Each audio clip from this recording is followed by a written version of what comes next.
Hey, welcome to episode 190 of the Collector's Quest podcast. In this episode, we went through Johnny's blog. Johnny has an old blog called Game Over Johnny, and we looked for an article he wrote that we would just update 10 years in the future. It might be more than 10 years, and just do an episode on that. And we found a blog post where he was talking about specific different kinds of collectors. So we're just gonna go and talk about all the different kinds of collectors that we could think of, whether it's investor, speculator, gamer collector, or just the weird guy who collects Atlas games. So tell your mom about the show, give us 5 stars on iTunes, and let's go.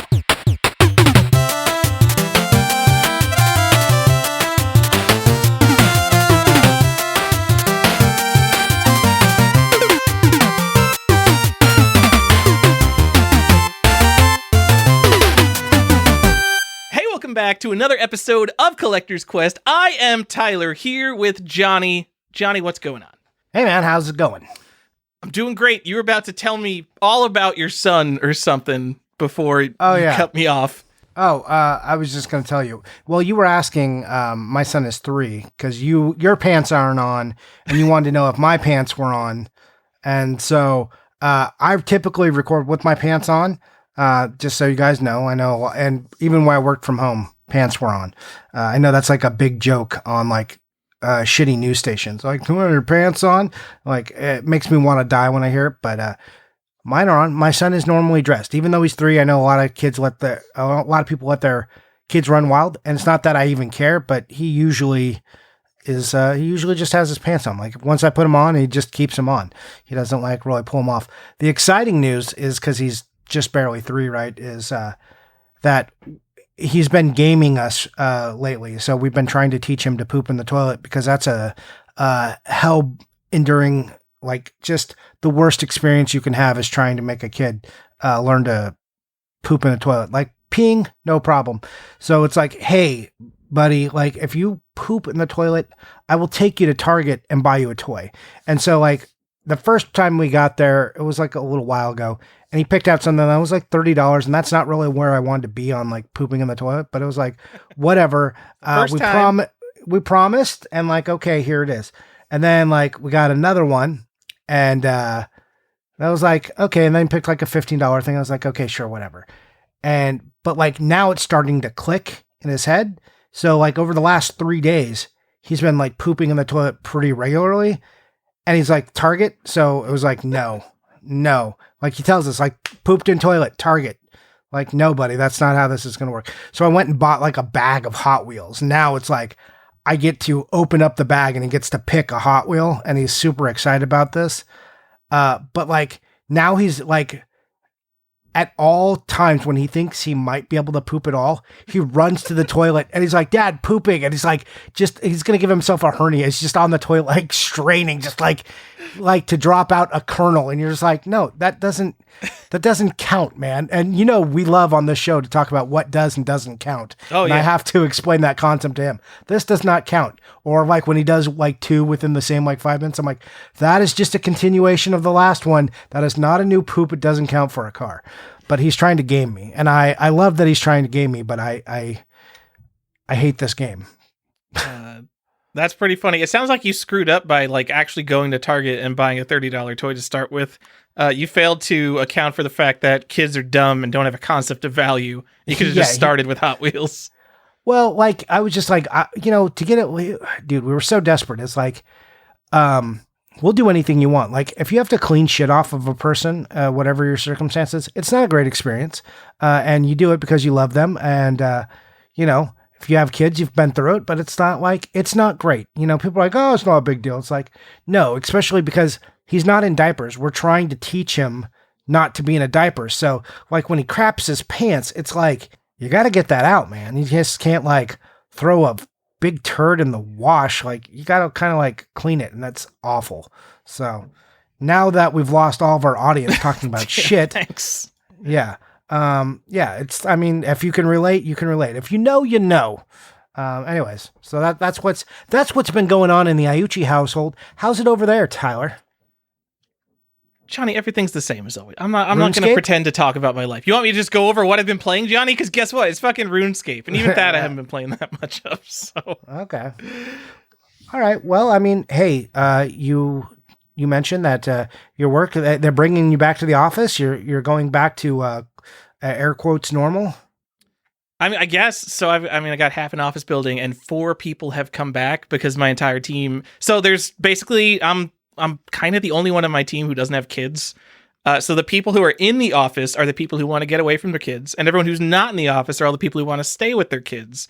So I don't know how they're going to drag the other people back to the office.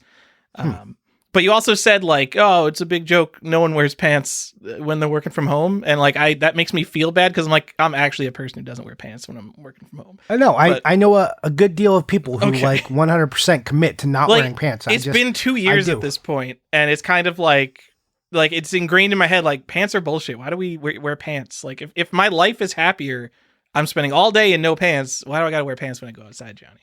So I will tell you this thing has changed. So when I had to have my little surgery and everything, and they said, don't keep anything tight on your stomach. So I went back to like my basketball pants, basically like gym pants, which is just like long gym shorts. And I've been wearing those into the office. There are long gym shorts. Wait, they make basketball pants that are the material of gym shorts? I mean, kind of like, haven't you ever seen like, you work for a fashion company and they let you wear that into the office? Well, we make pants like this. Like we make yoga pants and things like that. We're an outdoor apparel company. So yeah, we 100% make stuff like outdoor this. apparel. There's no tech pros that wear Patagonia. Yeah, we are not high fashion. People use us as high fashion, but we are not. We're a utilitarian company that makes, long lasting sportswear. That's how we see ourselves. How other people use us is a different story. Johnny, I haven't been outside in 2 years. Half my pants are Patagonia pants. Yeah. Do you like them? Yeah, I love them. They're great. All right. There you go. I did like my Prana pants more, but they fucked up. They made them too baggy. Fuck Prana. Just had the same pants for fucking 15 years. I kept buying the same brand and they changed it. How could they do that to me? This is the worst pre-show talk we've ever had. Do you want to talk? I would normally scrap this, but I don't think it's bad enough to scrap. That's close. It's pretty close. There's been a lot of poop and pants talk, but we were going through saying like, what are we going to record today? Because like last episode was like, we had a bunch prepared for that episode.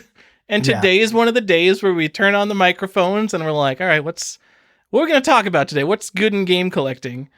And we had a pseudo idea, but and I'll just tell people we get like asked occasionally, hey, can you revisit some of your old episodes and like just update some of that content? Or, I wasn't around for that. And, it was 100 episodes or 150 episodes ago. Can you like revisit those topics? And I was like, yeah, that sounds like reasonable. Like, I guess the show is almost 200 episodes deep and like is 200 episodes deep if you count all the ancillary bullshit. So, which I don't. But it was like, all right, well, like, yeah, let's look at it. And then I looked at like the first 90 episodes and I was like, let's not do any of these ever. This is what, man, you guys listened to Collector's Quest before this. Thank you so much. And should I apologize? I don't know. It just made me feel bad. And as you were saying about stuff, like you wrote 10 years ago or whatever, you shouldn't revisit it or look at it. I was having that moment when I was looking at some of our old episodes. I was like, man, like that, like the show is evolved. And it took all of that to evolve. But then I went to the blog. My old blog was so much better than, those early episodes, and that leads us to what our topic is today. So we are revisiting an old topic, and we're going to talk about types of collectors. So I did this like write up a while ago, and now people have been trying to cover it, and I think we're going to do it better. And also, Tyler made a game of it to see how many he could make without making it too watered down. That's not what I was trying to do. But no, I like the idea, like you could boil everything down to, people they're collectors, they're speculators, or they're investors. But where's the nuance? Yeah, the idea of this is not to be like to judge different categories or explain them. But like if people don't have a focus right now, maybe something we talk about gives them something new and interesting they might want to try. That's more of the idea. All right. Or some areas if you are into stop being in and avoid. So sure, I guess. Yeah. Well, I mean, like some of these, like you definitely don't want to be. Right. Anyways. Every collector is a good collector, Johnny. Because everyone's having fun. That's not even true. So that is definitely not true. Nope. Disagree. All right. Anyways, so that's what we're going to talk about. Sorry that the pre-show was crappy. Get it? See what I did there? Whoa! See what I did there? Good one. Tying it together. All right. So should we jump in? Johnny, the first type of collector we're going to talk about is the nostalgia collector. Because what better place to start than where most people start, right? Yeah, that's start at the beginning. Tell me how we got here. Johnny, I started collecting NES and Sega Saturn primarily, and I didn't own either of those growing up. But my friends did, and I played them. But so you were like, I think you missed it. I didn't have this as a kid and always wanted them collected. Oh, that would be a good thing to pick. That is exactly how I collected for like 10 years. My primary focuses were the things I didn't have as a kid. So I was the opposite of a nostalgia collector. Because think back, oh, man, how does time work? Like 15 years ago. Like you know, because you started collecting Genesis because it was cheap. 15 years ago, Genesis was garbage compared to NES. NES has always been obviously the hottest shit, but yeah, Genesis, maybe not quite N64 level, but not a lot of hardcore Genesis people either. And that was my childhood console, and I didn't want anything to do with Genesis. Yeah, also I didn't know a lot about it because I'd only had a few games because it was like my cousin's console. It was never mine, so I wanted to get into it. And also when you struck out at garage sales because Nintendo wasn't there, there was always like a bag of Genesis stuff. Yeah.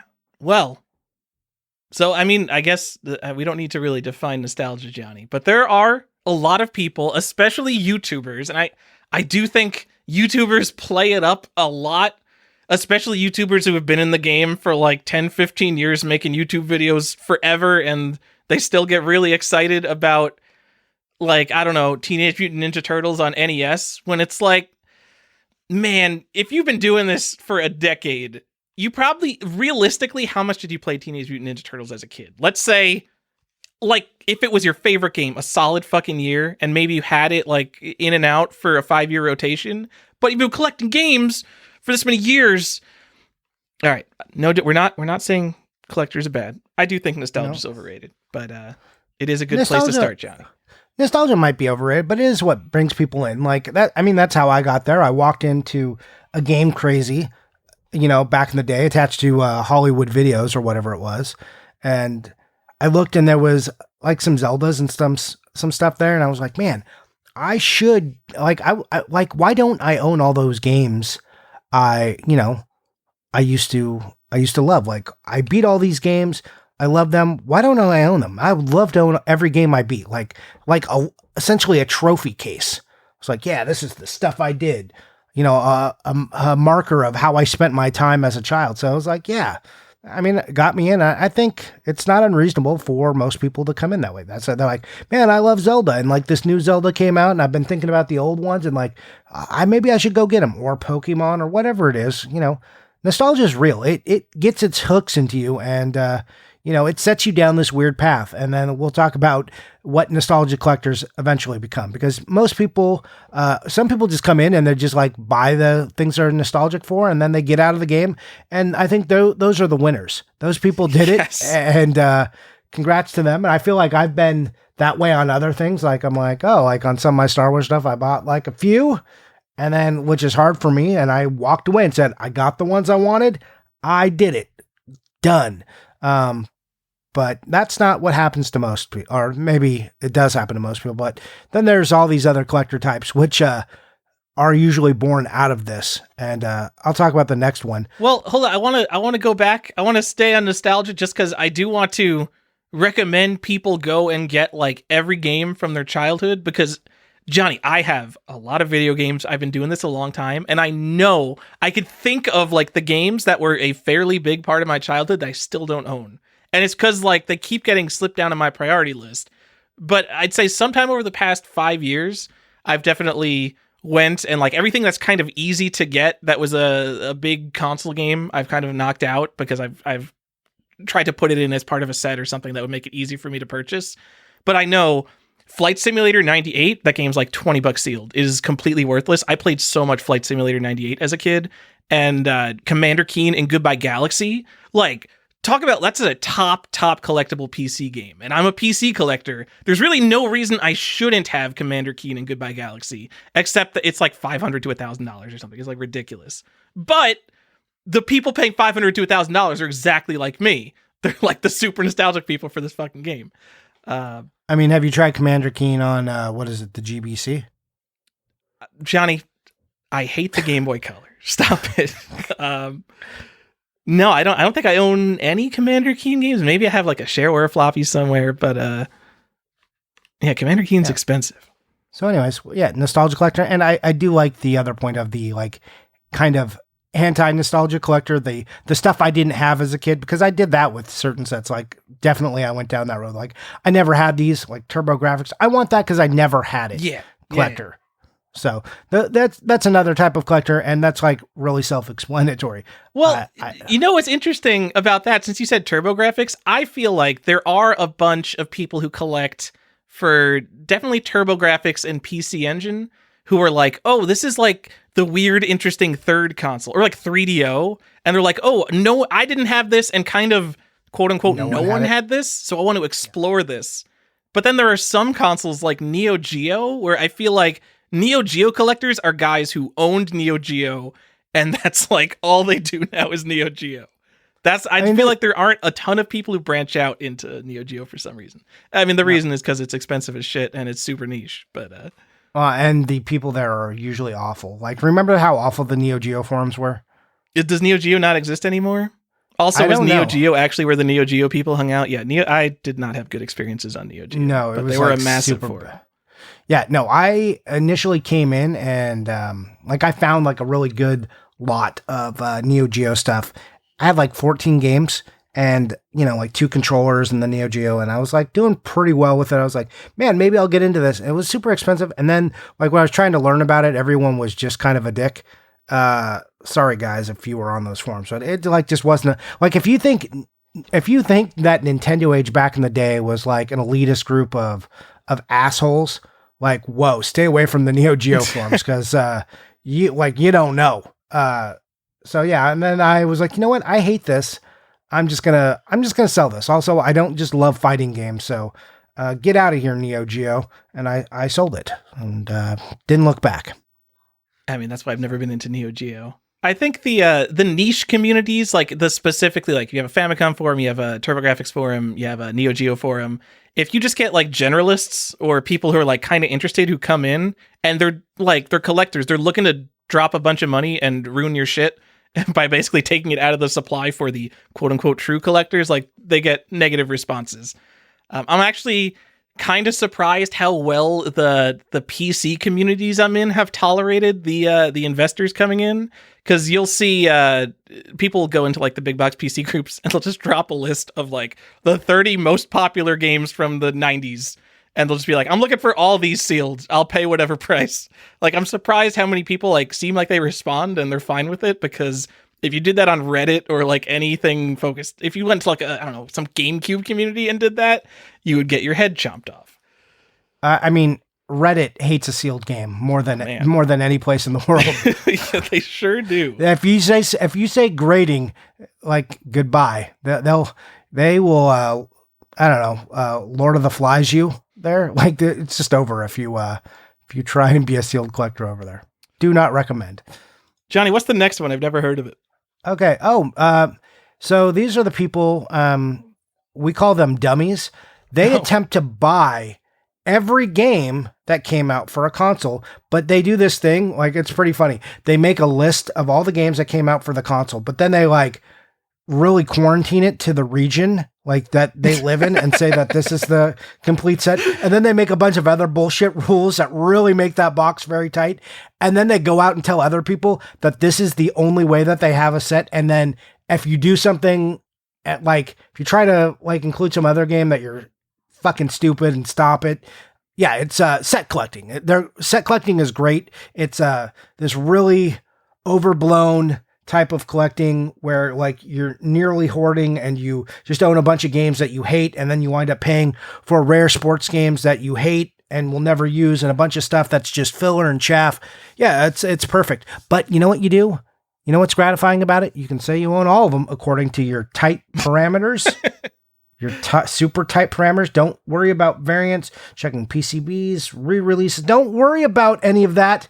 These are the games. Unless it's like a game that comes like Mario and Duck Hunt. You need to own Mario and Duck Hunt, but then you also need the Mario Duck Hunt, because if you don't have the Mario Duck Hunt cart, then you don't have Mario and Duck Hunt. Obviously, you don't own every game for the system. Well, what about Cannondale Cup and was it Mountain Bike Rally? Those are the same game on Super Nintendo, right? Do we need to have both of those? Yep. But why? Is it because people don't really look into the fact that they're the same game and they just have different titles? Mm-hmm. That seems like kind of an arbitrary distinction, don't you think, Johnny? Oh, I think Set Collector could also be called guys who made a bunch of arbitrary decisions that look fairly logical on the surface but fall apart when you dig it up, and that's the alternate title to this category. Anyways, real easy category, set collectors. You attempt to collect sets, but you can also boil that down into like other things like sets of series, and we'll get into more of that. Like people break up sets into whatever they want. But collect how you want, and don't let us tell you how to do it. Johnny, I would call us both set collectors because we do have a bunch of sets. That's what I was saying. One of the best thing is you, like, aside from saying you have all of them, you also get to check a lot of boxes. And you get to look over your list and like refine your list. Ooh, feels good. It feels really good. But there's two fun points in being a set collector. I will say the most fun, let's say, maybe not your first wave of games, but like the second wave, when you're like into it and you're just like, if you're like us, I think both of us are in a similar way, and you either buy all the best games or all the cheapest games, and you just knock out like 50 games at a time, and you just got a pile and you're just checking them off. And like you're starting the beginning, so you have all the easy targets. So if you're doing Genesis, you just got like all the Sonics, all the Vector Man, fucking Dynamite Heady, whatever is cheap and good on Sonic. Dynamite Heady's probably not cheap anymore, but man, that feels good. Then the so middle much kind of quantity sucks. Oh yeah, because then you're trapped in the land of all these games are like not cheap, but they're not super expensive. But when you put like 4 of them together, it equals an expensive game, and you're just like, it's a slog, and like they may not be popular titles or titles anyone actually cares about. So yeah, that part is the worst. Yeah, but then when you're down to like 13 games left, oh man, you price get some dopamine for checking those boxes, Johnny. Yeah. Even if it's complete garbage. Yeah. I also love that like your logic goes out the window. Like, I'm only going to pay this much. Well, it's like that last 5. You're like, I don't give a shit. I want this done. Check them out. Is it on eBay right now? We're buying it. Done. Let's get it.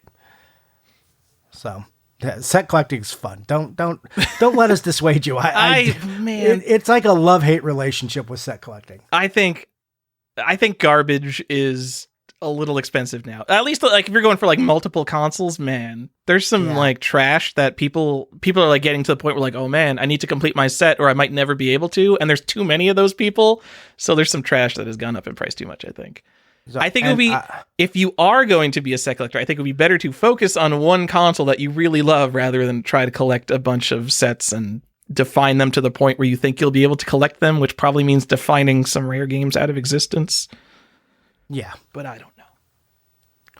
I mean, go get your Stadium Events now. Or that other game that's also Stadium Events, just not called Stadium Events. I don't think a set, because I like the NES set isn't a complete set, Johnny. When you say NES set, what you mean is 677. I think 676 is just as valid of a set. And I'm not saying that in the way like, oh, this is every game. I'm saying that in the way of more people want to collect the set of 676 than 677. Yeah. Because it's just the set that people want. And the set that people want is giving the finger to Stadium Events. They're still collecting Mario Duck Hunt and Mario and Duck Hunt. Sets are weird. That's all I'm saying. They are. They are. All right. What's another one? We got a big list. We do have a big list. Johnny, the player collector, person who, get this, actually plays their games. And I got backlash from an episode we did 2 episodes back because we both said that a lot of collectors don't play their games. That's 100% true. I'm sorry if you were in the minority and do play your games, but that is true. I play some of my games. You can ask Tyler. He's seen video of me loading up a bunch of games into the Polymega so I can play them. But on rate, not playing games. Yes. But they're definitely, I mean, obviously there's people who play their games, Johnny, and 8-Bit Supremacy messaged me. 8-Bit Supremacy, pretty sure his goal is to beat every single NES game, and he's not like one of these people who's like 50 games in. He's like multiple hundreds of games into this goal, beating obscure shit, beating very hard shit. Definitely someone I would define as a player collector who's actually going through and playing their games. Another person, Retrobird on YouTube. Retrobird makes great content. He's kind of a smaller game collecting channel, but makes 10-minute videos on game collecting topics. Go subscribe to him if you haven't checked out Retrobird.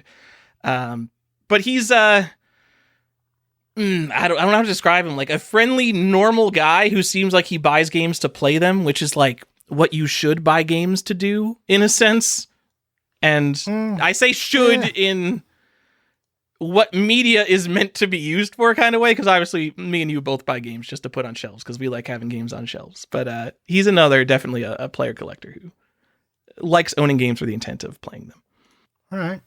I can see that. So some people play games. Interesting.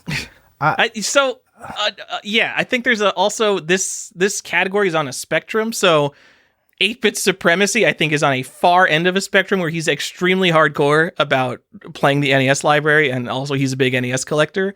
But if there's a guy who has, let's say, a PlayStation 5, and he's been playing PlayStation games since the PlayStation, and on his shelf are PlayStation 1 through 4 games that, like, they're the games he played. Maybe he doesn't play them all anymore, but it's just like, here's the history of all my stuff, and I haven't sold it because I like these games. I think there's also room for that kind of the most normal kind of person who happens to have a collection of games might fit in this category. Absolutely. Like they're the ordinary collector. They're kind of like what you were before that nostalgia thing got you and you decided like you should go down this weird road and then like buy every game that ever existed. Yeah. You're just like, hey, I like video games and maybe I shouldn't sell them to GameStop because I would like to like maybe play these again or revisit them. These are all the games I bought to play because why else was I buying a game back before my brain went sour and made me think I just needed to own piles of media. Yeah, I don't know what's wrong with us, Johnny. Mental disorder. I mean, yeah, there's a lot of things, Tyler. So most of it having to do with defunct brains, I think. Yeah. Defunct brains? That's not the right word. We got bad brains. They don't work. We do. Right. Defective? We got bad brains. Are you tired? Yeah, what time is it over there? I just chose the wrong word. It happens from time to time. The loose collector. We also call these the loser collectors. They're poor. Oh, no, I'm just kidding. I'm kidding. Gosh. I think a lot of people go there. They like these people, because we'll have some that we call out like investors and like, complete in box collectors or condition collectors. This is the opposite. These are the people who just want the games. They don't care about the box and the manual and all these fancy accoutrements. I mean, hopefully they're not complete savages and their PlayStation 1 games have everything that it should, or like, their Xbox 360 games, if it doesn't have a manual, they're not really fussed about it. They're after the actual content. A lot of these people are also in that camp of like player collector. That's kind of why they're next to each other. But I mean, it is what it is. They're just the person who does not care about the extras. Johnny, one might say that the game is the most important part of having a game. Yeah. Huh? Weird. You mean it's not the box? Because I think if we looked at prices, the box is definitely the most important thing. Unless you're like sculptor's cut, because then the manual's kind of the most important thing. I think Genesis manuals are at least on par with boxes, if not more expensive. Yeah. Yes. I definitely have a huge collection of loose cartridges. Eric, Excite by Comics and Games, gave me a lot of shit for it. But I've kind of like, it's a bunch of sets like NES, SNES, Game Boy. I don't know if I have like a huge other amount of loose cartridges. I mean, those are the big ones. Now that I'm kind of done with that, so I don't have any loose stuff that I really need to go for because I'm really hunting specific things. But yeah, loose collecting. Way better if you, everything except for Sega Genesis, if you want to save money and you still want to have a lot of games. That is the way to go, Johnny. So it's really funny when Tyler gives people crap, and he's just got like a huge loose collection. Yeah, I sometimes like people listen to this podcast a lot, and I feel like sometimes people don't have a great idea of like what I have Just because I don't post a lot of like sweeping shots in my game room. I post a lot of like weird individual things that I like and own. But like I got this huge shelf. It's got like 1,000 loose NES cartridges on it. And then I've got like tubs of 800 loose SNES carts, and I've got a shelf of 500 loose Game Boy games. Like, people would call that fucking garbage, a lot of people. I also have, like, a ton of fucking crazy complete in box stuff. But, like, I have a lot of stuff that people would just call garbage and be like, you're a shitty collector. Yeah. I mean, they just don't know. They just don't know, or they miss your sarcasm. So, anyways, what else have we got? Tell me more. Console specialists, Johnny. Ooh, what are those? Would you believe there are people who only collect NES stuff? Wow, why? Because NES is the coolest. No, it's so they can get it graded by WATA and make money. That's it. The only reason to collect video games, really. Yeah. I'm honestly jealous of people who can limit their collecting to just one console, even if it was NES. If I never bought anything except NES, I would probably have a complete in box NES set. And like, maybe, like, if I'd been doing this for that long, like, maybe I'd have like a Nintendo World Championships or something, like back before prices are what they are now. Because man, I would never be able to just focus on NES, even though it is my favorite console. Just like, I'd take one look at Sonic 2 and it'd be like, oh, there's Sonic 2. I love Sonic 2. I look at Mario 64. Well, I'm like, oh, I gotta have Mario 64. And that just spirals out of control to where I never stay focused. Yeah, the problem is you love games. I love games too. And everyone who's a console specialist doesn't love games. Just everyone keep that in mind. They love games. They just have better focus. I'm too much like, oh, that's also very awesome. And they've got something in them and said, stay on target, focus. And I'm like, oh, I've got all the ADD. Let's go do all of them. Let's buy. Do you have a Vita set? Did you sell your Vita set? I don't have a Vita set. I never completed it. It's near complete-ish. I don't know. I have like 200 Vita games. Does that spark joy for you? No. Yeah. No, I'm not ready to Marie Kondo it, but is that a reference people still get? I don't know. I don't know. But it's a set I look at, and like Vita prices went up like crazy. And I was like, should I finish this set? Should I dump all of it? I don't know what to do with Vita. Dude, I literally played a Vita once and I'm like, nope, this thing's not for me. But I also am not really a handheld guy. Yeah, it's I don't want to say it's my least favorite handheld because I had a couple games I liked on it, but it didn't live up to whatever the hype was. And then like stupid, like when you make me have to use motion control, it's just like, get out of here. Like, or the like weird pad and stuff, like so bad. Like Uncharted, like because they have the Vita TV. I just said like about 400 times. That's great audio. But the Uncharted, you could play it, and like the PlayStation Vita, you could play on PlayStation TV, and it's awesome. Except you can't play like you can play on your TV, except not Uncharted. I don't know, PlayStation's biggest franchise, right? Is that their biggest franchise, Uncharted? It's probably huge movie, and you can't play on PlayStation TV. I don't even know. Yeah, I mean, it's one of those. It's in that realm, right? Sure. It's in the top 5 of their franchises, and you can't play it on their PlayStation TV because they made the stupid motion control because they were trying to sell that stupid console. Yeah, I mean that's what things do, though. Like when Nintendo makes a new gimmicky handheld, they'll put out some games that highlight the gimmicks. They gotta prove that their gimmicks are useful for something. On the play date, which has the crank, every game's gonna use the hell out of the crank. Yeah, but the PlayStation 4 controller had that dumb motion pad too. Like, why couldn't we just make it like, just fix it? Just make it so I can play it, not on a Vita. And then do something so where I don't say like. Now it's in my brain, so all I want to do is say like, even though I'm super I was going to try to I was literally just going to cut the whole segment, but now you're like bringing it up too much, and I don't know what to do anymore. No, cut it. Cut it all. Cut it. Other specialists, I think over.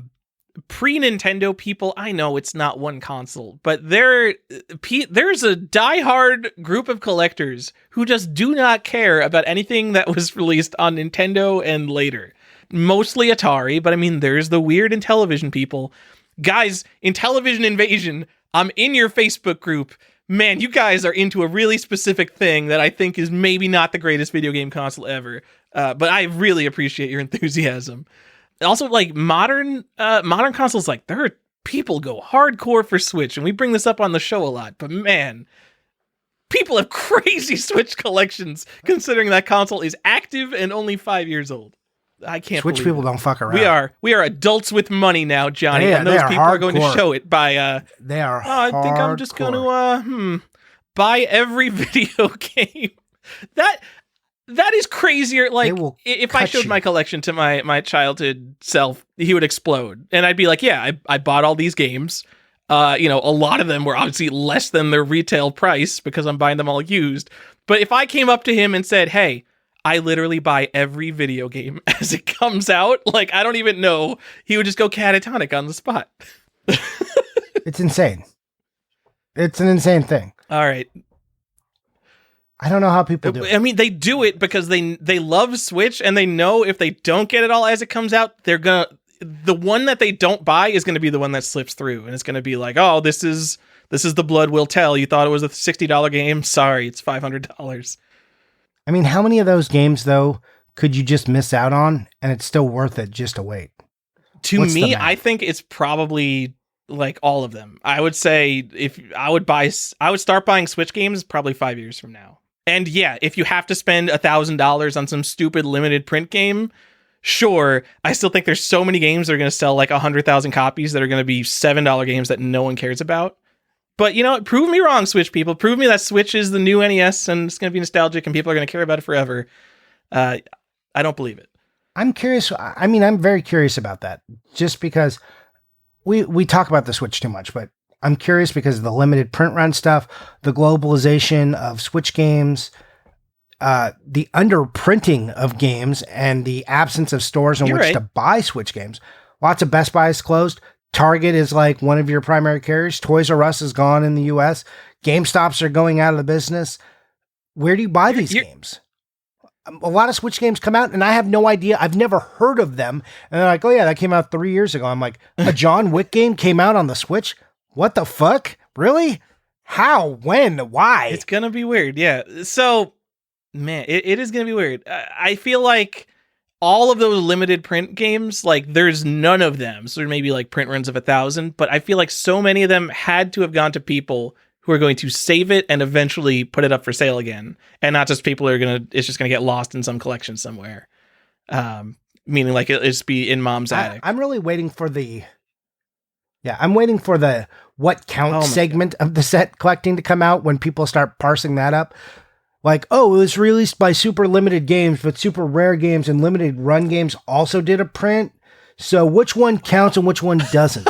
Like, are we gonna... So I feel like people, I at least knowing how people work, I think it's going to be the ESRB set is what they count. But I want to know if people are going to be like, oh, you got the Best Buy one? No, only the limited run games one counts. Or do they both count? Oh, well, the first print is the real one. I mean, it's got people collect variant art. We'll get to all that. The Switch is going to be a very entertaining thing to see how it plays out. It's going to be educational. I can't wait to see how people start chopping it up. Anyway, I could talk about Switch all day as someone who just like does not care about Switch, but thinks it's fascinating. I could keep talking about it, but I think we should go through more of this list because we do have a big list here. We just talked about the Switch. Now, can we talk about people who are really into the other thing? Series, perhaps? Companies and character specialists?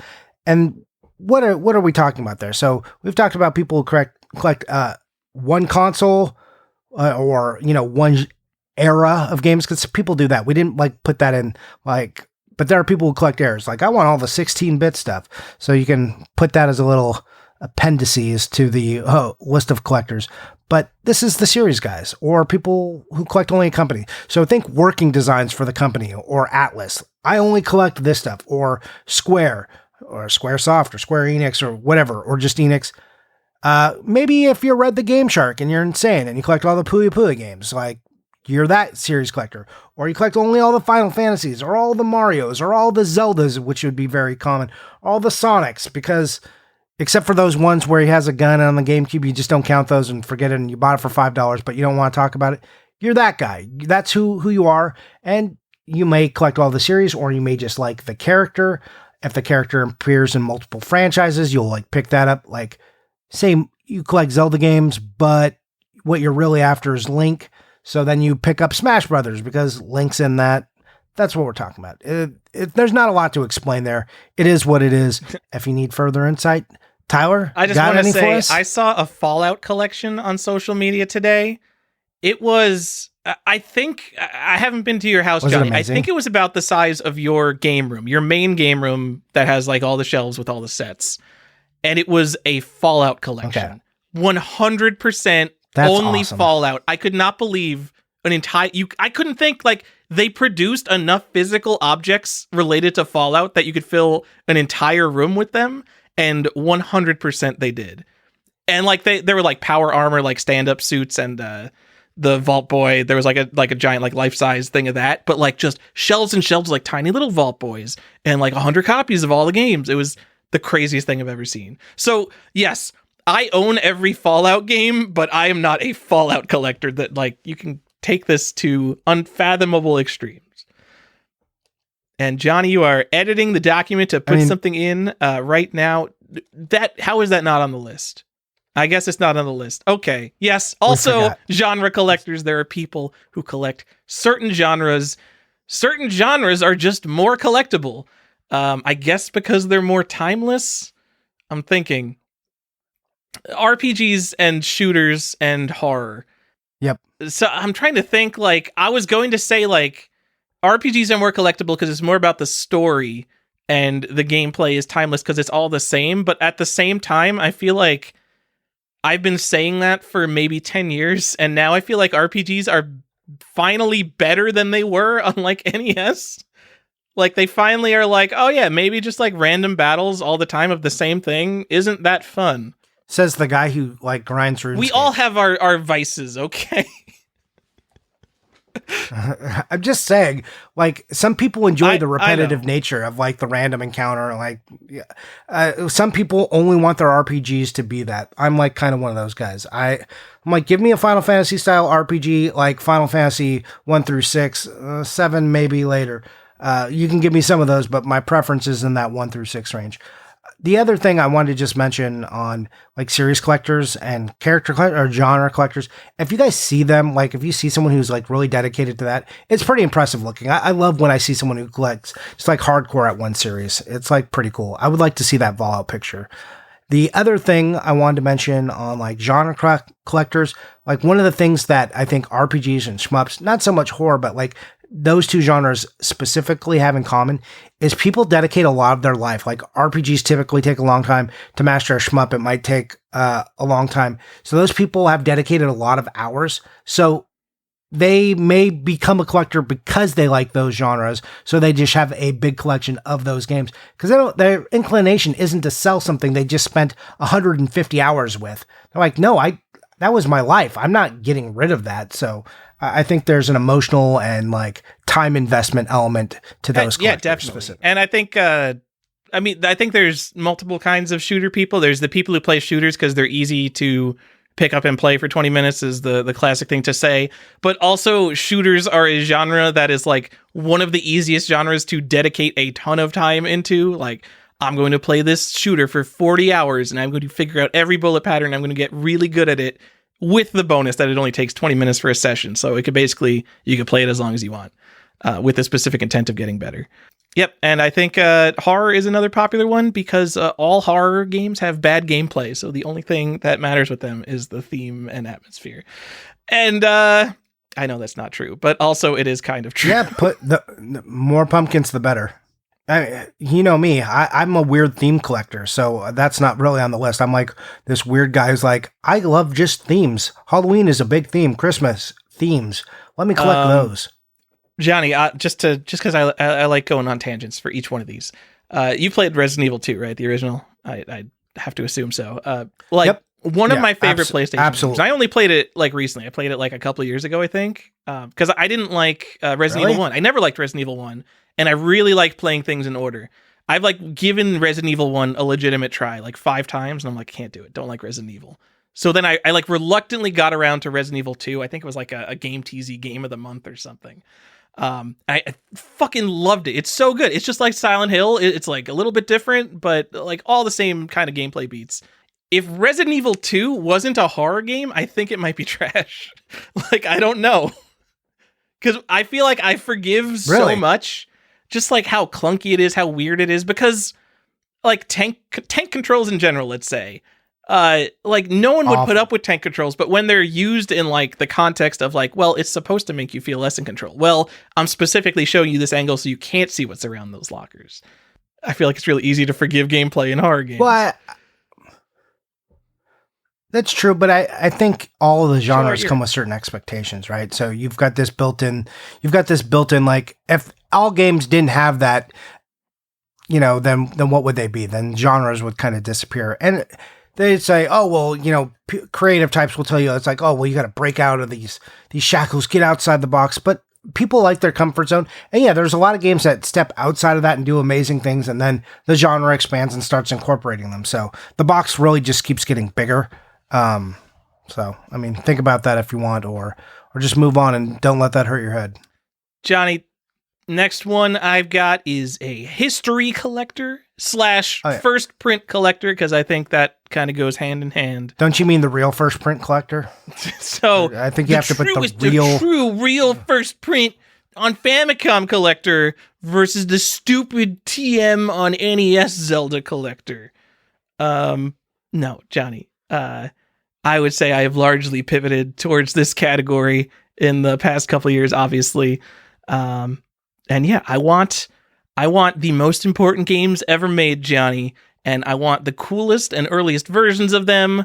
I don't care what region it's from. I started buying all my Grand Theft Auto games from Europe because I want the European releases of Grand Theft Auto, because fucking Rockstar is a European game developer. So I've just started doing weird stuff like that. I want weird things related to Pong. I bought Pong. I want Magnavox Odyssey. I want everything. You got your Tomb Raider on Saturn? I 100% bought a PAL Tomb Raider on Saturn. Technically, the first version of Tomb Raider. So, Tomb Raider specifically was concurrently developed for PlayStation, PC, and Saturn. If there was a primary development, like if it was a PC game that was ported to the other things, I would still prefer the PC version. But because there is technically no greatest version of Tomb Raider, and the first version on PC, I think it was like 320 by 240, maybe it was 640 by 480. It was a little bit shit. You know, maybe the Sega Saturn version is the best version. It's probably not. It's probably the PC version. But I think it's pretty clear what I've been collecting in this category, John. Yeah. What do you think about these stupid people? I think it's valid. If you look at other hobbies and you look at what people are into and like what actually holds and retains value, and when people start cutting away the chaff and like starting to define like what's the good stuff, it's always first print. So I don't think you're wrong.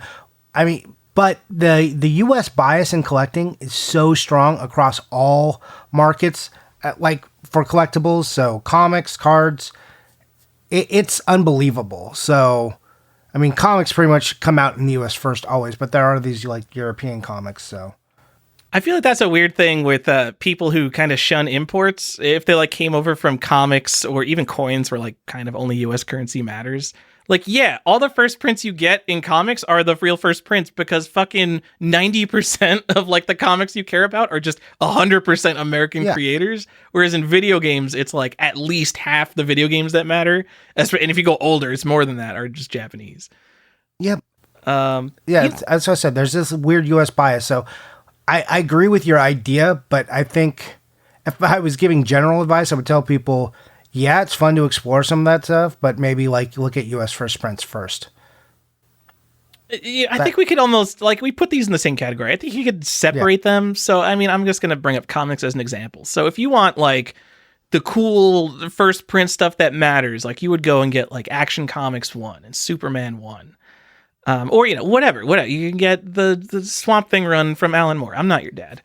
But then if you're going after the history of comic books, like you would look at like Funnies on Parade, I think is the first American comic book. And there's like, if you're a like superhero Marvel DC collector, you probably don't give a shit about Funnies on Parade. But if you're interested in the history of the medium itself, then it's like, oh shit, Funnies on Parade. I have no idea what that's worth. It could be worth nothing because it doesn't have a superhero in it. But I don't know. I think that stuff's interesting. Like if I was collecting comics, I would 100% get a first print of not a first print. The what's the Overstreet Price Guide. I would think that would be so cool to own, because that book, like literally Overstreet Price Guide 1, has probably alone shaped the hobby of collecting comic books, just because it's like, oh shit, now there's prices for all these books, and now I have to think about whether it's in like good, fine, or near mint condition, whatever the 3 conditions they had were. That's stuff I'm looking for, Johnny. So what do you think? Like, just going into like sports cards real quick, but like Honus Wagner, is that there's baseball, but there's that's what I'm saying. There's lots of baseball cards before Honus Wagner. It's just like that, like the weird, there was different types of cards before that. They just made this like weird cutoff, and Honus Wagner became the card. And I think he's less popular now than ever, but there was just a weird distinction. What SGC3 just sold, and I don't know what it went for. I bet it was like $5 million to $10 million or something. I think Honus Wagner is still pretty fucking huge. Like, it's weird to see. I'm talking about sports cards now, but like they're like LeBron cards that are like on par with it almost. But I still think it's kind of the card. Oh yeah, well I mean but see, that's ridiculous. People like get into these weird fractal prints and stuff, and they're like, well, look at this, and you're like, who gives a shit? But who gives a shit about Honus Wagner? Like, I would say I would put Honus Wagner as almost nothing in terms of like historically collecting baseball cards, except for the fact that that card has become such a big part of the history of the baseball hobby that it's interesting from a historical sense on how it's impacted the hobby. But the card itself, fucking whatever, dude. Honus Wagner.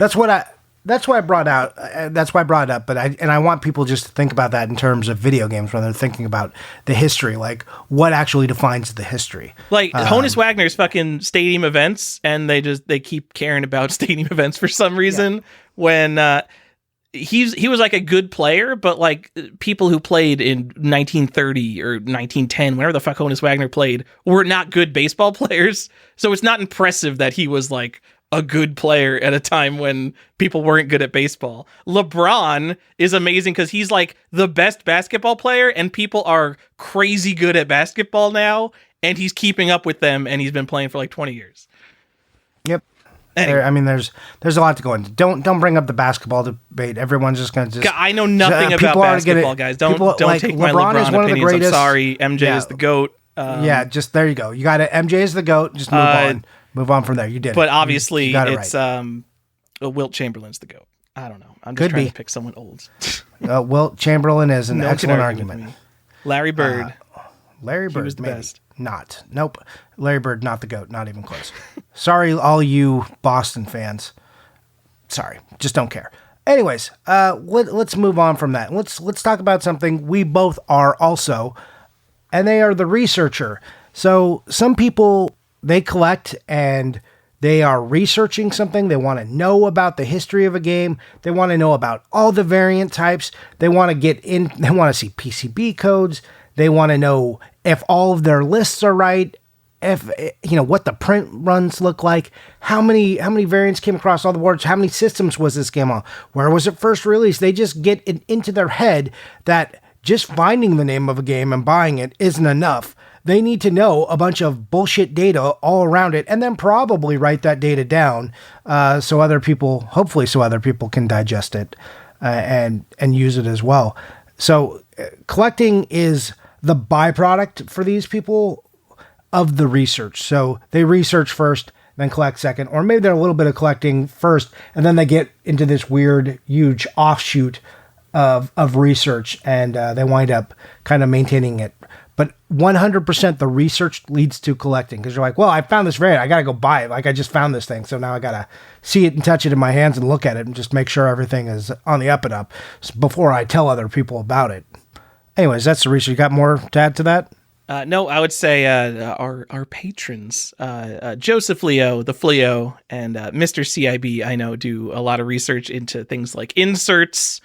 And Absolutely. Whenever you're looking at a list, even if it's just a list of like every game on a console, like someone put that together at some point. In terms of like NES, like maybe we put it together 30, 30 years ago. I don't know how time works. Bad Yeah, list. 30 years ago. Like Mike Etler put together the first like good list, with a bunch of input from other people. But like all this information is floating out on the internet. Someone has to do it. And we don't know anything about video games, guys. I bring this up a lot on the podcast. You could pick your favorite video game, go on eBay and find variants that no one has ever talked about. Someone's got to do that work. I mean, obviously I do a lot of hunting for my own personal collection. I want to do more publishing interesting stuff, like a Modern Database, another a great guy who he's also a patron of ours. Man, it's almost like the people I talk to just like happen to be patrons of the show. But Dan Gomez, he does a lot of modern variant hunting and things like that.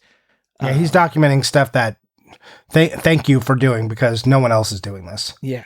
Guys, someone has to do it. And it should be you. It should be all of us. Or you could just download a list of stuff and be like, I'm just going to get whatever the coolest one is that everyone knows about.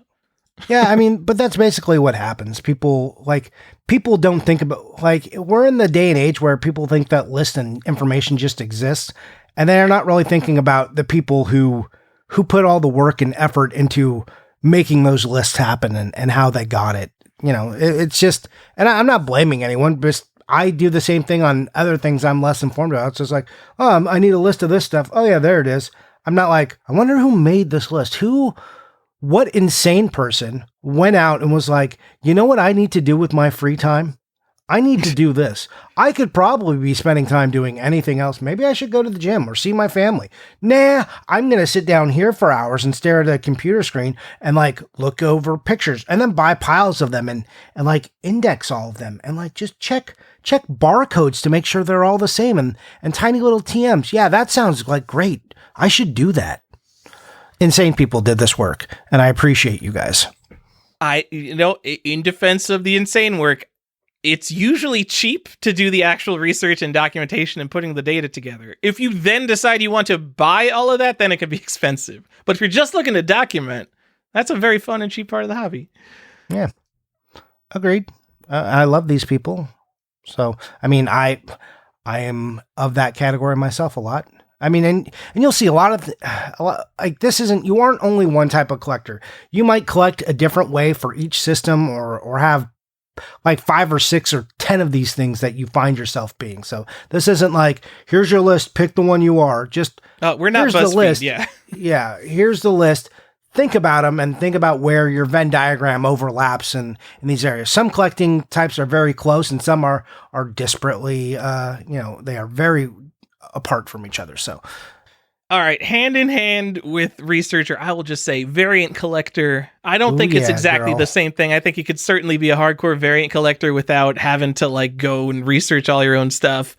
You're talking my language. Tell me more about variants. I mean, I think we've talked about all the TMs that go into ours. Any video game, it's the same video game. You want to count it as the same video game, but you could find different versions of that game, whether it's greatest hits because you like collecting the garbage, or game of the year editions, or just a tiny code on the back changed from 10,009,106 to 10,900,107, and it's like, ooh, do people know that code changed? It looks like that code switched over in March of 2005. Is that important? No! But the people must know, and I'm going to maybe the art changed, or maybe there's a new banner on it, or maybe they put a sticker on it, or maybe there was an offer on it that isn't on the other one. Oh my God. Or maybe it's an art change completely, like Zombies Ate My Neighbors, and then suddenly there's this other box. Is it a display only box? Is it from Mexico? It's not from Mexico. Stop saying that. So what is it? I don't know, but there's different art now. Cool, let's check it out. Maybe this Pac-Man has a lenticular cover on it, and maybe this one doesn't. It's insane. Let's get them all. Variant collectors, they're great. Pac-Man 2, lenticular cover. That's a cool variant. It is Guys, a cool go get variant. the lenticular cover. Pac-Man it's also 2, a variant cool. it's on the Genesis and the Super Nintendo. Go find them. Oh, I forgot about that. See, I don't have it on Super Nintendo, so I don't even think about that. Yeah. Also, like, one of the best variant collectors out there, Braveheart. If you've seen some of his Game Gear collection is insane. His Nintendo collection is insane. But if you see the level of variants, he posts a lot of Game Gear stuff lately.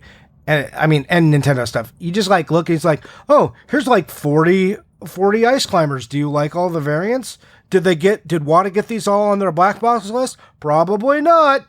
And then just picks up his pile and goes home. The post that sticks out is he posted like 6 Blades of Steel, and I had a couple people talk to me about it who are like hardcore NES people, and they're like, here's a version of Blades of Steel I didn't know fucking existed. Yeah. And it's like Blades of Steel, like a game that people fucking love, and no, there's a major variant. Like the red box variant is a major variant of Blades of Steel, and he had like some other version, like some minor difference that people didn't know about.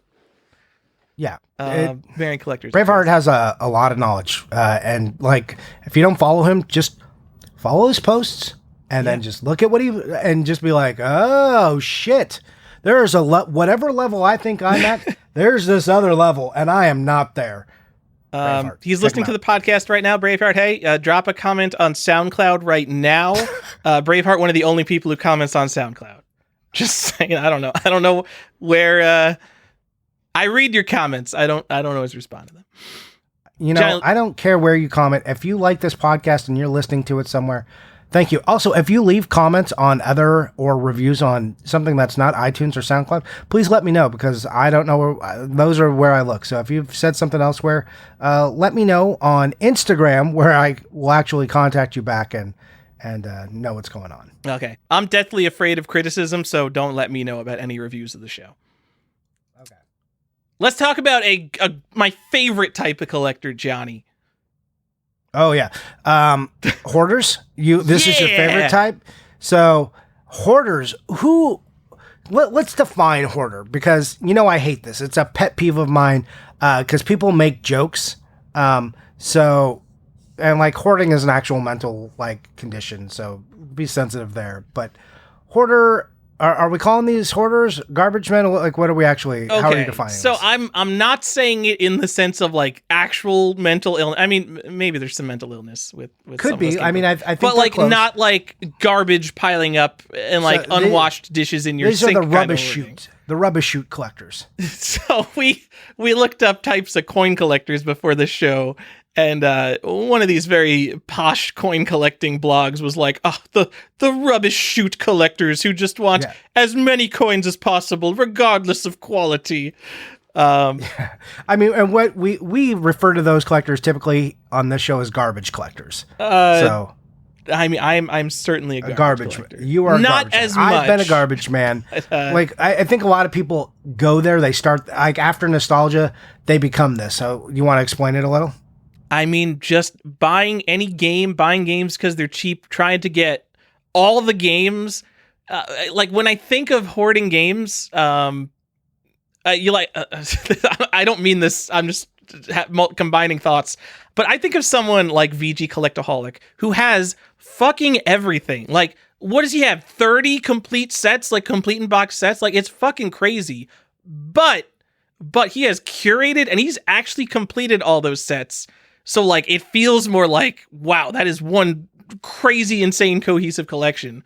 But if you bought, like, the bottom 50% of all those sets, you would still have, 15,000 games, a crazy collection. But, like, if it's all the junk, like, maybe you're hoarding more than you actually have a focused collection. Yeah, and these, like, how this happens, it normally, like, you're in nostalgia, and then you're like, oh, man, you get into this thing where any game I see, I can buy. Okay, I'm at a flea market, like, because those exist. And you go there and you're like, oh, all these games are $2. Yeah, I'm going to buy all of them. Or you walk in and, you're at just like a GameStop and they have like that like three for $10 bin and you're just like, how many of these can I get? And you just start stacking up games and you're not really thinking about if they matter, like, do they help your goals? What are you doing with them? Like, are these going to hold any value? What are you doing? You're just consuming because you've got this idea in your brain that you collect games now and you're just Pokemoning them up, trying to get them all, but you haven't thought enough about it. And some people stay that way and then like build on top of that and become something. And other people they're just like, look, I went to the Goodwill and found like 4 Maddens and like, 9 tennis games and now I have them all. You're like, great. Cool. The worst offenders of this have multiple copies of like the same Madden games and stuff. And you're just like, you have 4 of that sports game. Yeah, but they were 50 cents. Oh, okay. I guess. So this is definitely I'm definitely in this category, at least partially, because I used to go to my favorite game store, Save Point Video Games, rest in peace, on sale days. So they would have like Pi Day sales, and it would be like 31% off everything in the store. And I'm like, and their prices were like usually a little less than price charting, just because they want to be competitive. So like 30% off is like, what are you talking about? So I would go there, I would buy every video game I didn't have, Johnny, for every console. And like, I have a lot of games, so it wouldn't be like I wasn't buying out the store or anything. But like, I just go there and be like, here's a stack of, here's 15 Xbox games, here's 20 Wii games. I just buy everything because I'm a garbage man. And, I decided like the deals were so good that I had to have everything regardless of it. And now like all those Wii games are sitting in boxes under pinball machines. I do not care about any of those Wii games. I shouldn't have bought them regardless of how good of a deal they were. You should look at them and see what I'm still missing from my list and then send them to me. No, see, because the other aspect, the other bullet point we put under hoarder is that they can't let go of things. And Johnny and I can't let go of things. Okay. So I've been in this, I am in this camp sometimes. Like, if the deal is too good, sometimes I'm like, well, maybe, because as a stupid set collector, which is like a sickness unto itself, you're like, well, what if I ever decide to do this set and all these games are sitting here at this price? What do I do? So, like, I went into this bookstore that I like, and they have, like, I don't know, 100 PlayStation games, and I just buy them because they have this sale that says any game you can fit into this bag. This bag is $10, and that bag holds about 30 games. And it's like, well, 30 games for $10 is pretty good by every metric, except for space in your house and, doing things right. And, space, the space you have in your home is worth a certain amount. So when you fill it with trash, you've reduced something intrinsic to the quality of your home, unless it's your garage and you can just forget about it. But then even you have a less functional garage. But people don't think about how just buying something garbagey or not worth of value and putting it into the space in their home, how it has negative consequences. That thing lives with you forever if you are a hoarder and you can never get rid of it. So, there is impact. So just consider that. But I definitely have I fall into this trap once in a while. Especially when, like I said, a set thing comes up. I'm like, maybe PS2. Like, would I ever do that? That would be crazy. I would probably never do that. But what if I did? That little voice in the back of my head. Yes. But what if I did? Then if I didn't do it, then all these, even if I had to buy them for $1, this is an outrageous deal. They're 30 cents. I kind of want to do a full episode on this, but another thing that I am constantly prescient of, and is a reason that I try to just avoid modern games entirely, because I know I'm going to fall down like an irrecoverable rabbit hole, is the more consoles that come out, like consoles now have like thousands of games on each console. It's horrible. And the more games there are, the more garbage there is.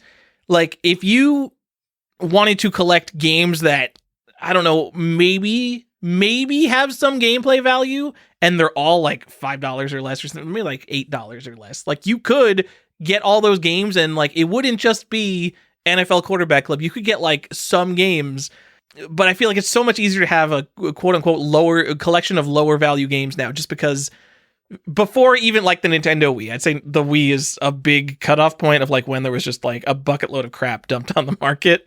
If you were collecting games from, 1977 up through 1995, there is like some reasonable limit of how many just completely worthless games you can have. But if you're collecting 1977 to 2022, you could spend your entire life like just buying garbage. Yeah, absolutely. And as time goes on, like, you will never be able to keep up with all the garbage that comes out. Like, you could just wait, like, you wait 5 years, maybe 10 years until Switch is trash, and then there's going to be a ton of just trash no one wants on the Switch. And I guess you could be the one to buy it. I'm scared of becoming that person. Well, Tyler, just go ahead and do it. Just embrace it. No. Just embrace it. So talking about like the size of sets, just remember that Super Nintendo, and Genesis were the big sets, the ones that had the most quantity until PS1. Then PS1 was like this enormous thing, but all the stuff in between, really small until you hit the PS2 era, and then it becomes crazy. Like PS2 and Xbox era, you've got dueling consoles at like, over 1,000 and nearly 1,000. You're like, oh, and there's this GameCube that doesn't even hit 600 games. It's crazy how the volume starts just going up. It started high with Nintendo and Super Nintendo and Genesis, kind of trimmed down. PS1, it kind of shoots back up. But N64 doesn't have that many titles. Saturn doesn't. Sega CD, lots of systems. Really like tight 200 and 300 games. And then you get these behemoths. And now, how many games are on the Xbox 360? Does anyone know? Yes, there's someone with a 360 set. But are they confident their list is 100% correct with all of the games that are out there? There's so many games now.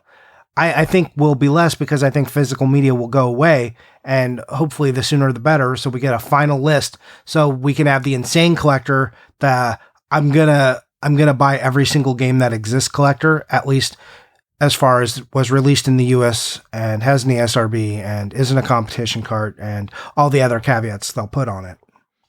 I'm scared of that, Johnny. I'm scared of when there's a complete set of physical games. Like, it'll never be 100% complete because they're always going to make, like, whatever the Evercade is. Like, literally just a console that exists just because people want to keep buying cartridges. I'm sure there will never be an end to physical game media. But when, like, major game media stops existing, am I going to buy... I'm probably going to buy a bunch of garbage. Like, not all of it, but I'm going to go back and be like, all right, what are all the big PS4 games? I barely have any PS4 games. Let me just go get all the popular ones just so I have the physical stuff. You should just be doing that now.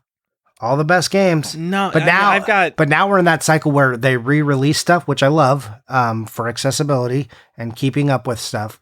But now it's like you're gonna buy the same game over and over again. Wow. But like, do you have Johnny, the best version?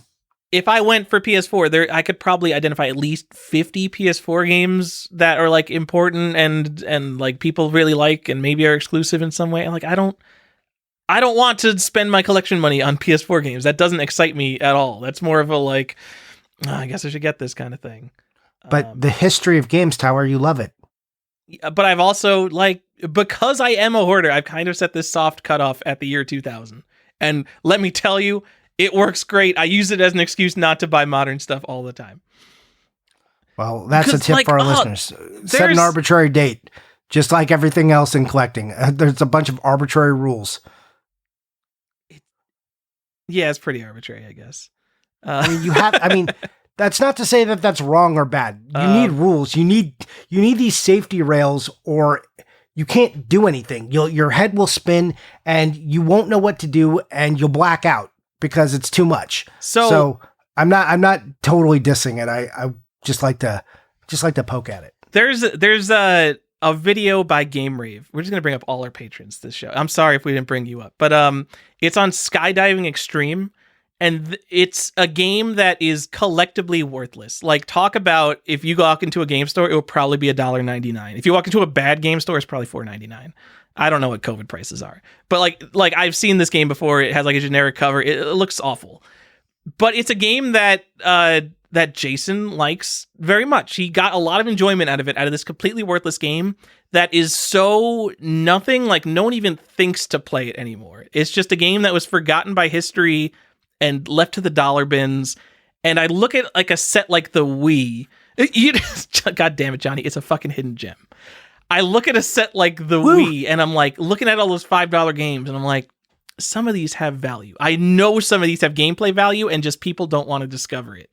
And I'm not gonna be the one to discover it, but like, if someone discovers that one of these has gameplay value, man, I feel like this betters my collection somewhat. When really buying all that $5 trash is not bettering my collection. Even buying something like Skydiving Extreme, if I'm not gonna play it, even if it's a hidden gem, like, it's not really bettering my collection because collectors don't see value in it. There's no, I don't know. I have to stop myself from buying games like that. Maybe I shouldn't, because Skydiving Extreme apparently a good game. Who knows, Tyler? Time will tell us what we got right and what we got wrong. But if you hoard everything, you can't be wrong. You'll already have everything. Except apparently, if the only thing that matters is sealed copies of Super Mario Brothers. Sorry, I didn't hoard that. You hoarded the wrong things. I did. Anyways, let's talk about the antithesis of this completely. The curator. These are the good stuff only people. They may curate for sets. They may curate down to a series. But they just say, hey, I only want the good stuff. All this chaff is for suckers. I'm getting just the best games. I'm going to usually get them in nice condition.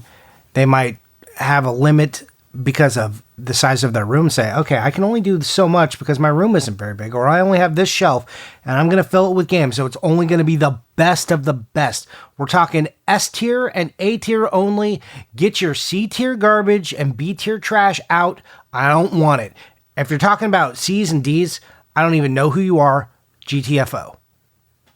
And I mean, it doesn't even have to be like the most expensive, rarest, or most collectible games, but everything they're buying has some intent behind it. And I feel like these people look at collectors like us and just think we're fucking out of our minds. Excite by Games is a good person to bring up because he has a very nice curated collection, and he does. He looks at us and is like, what are you idiots doing? Why are you buying?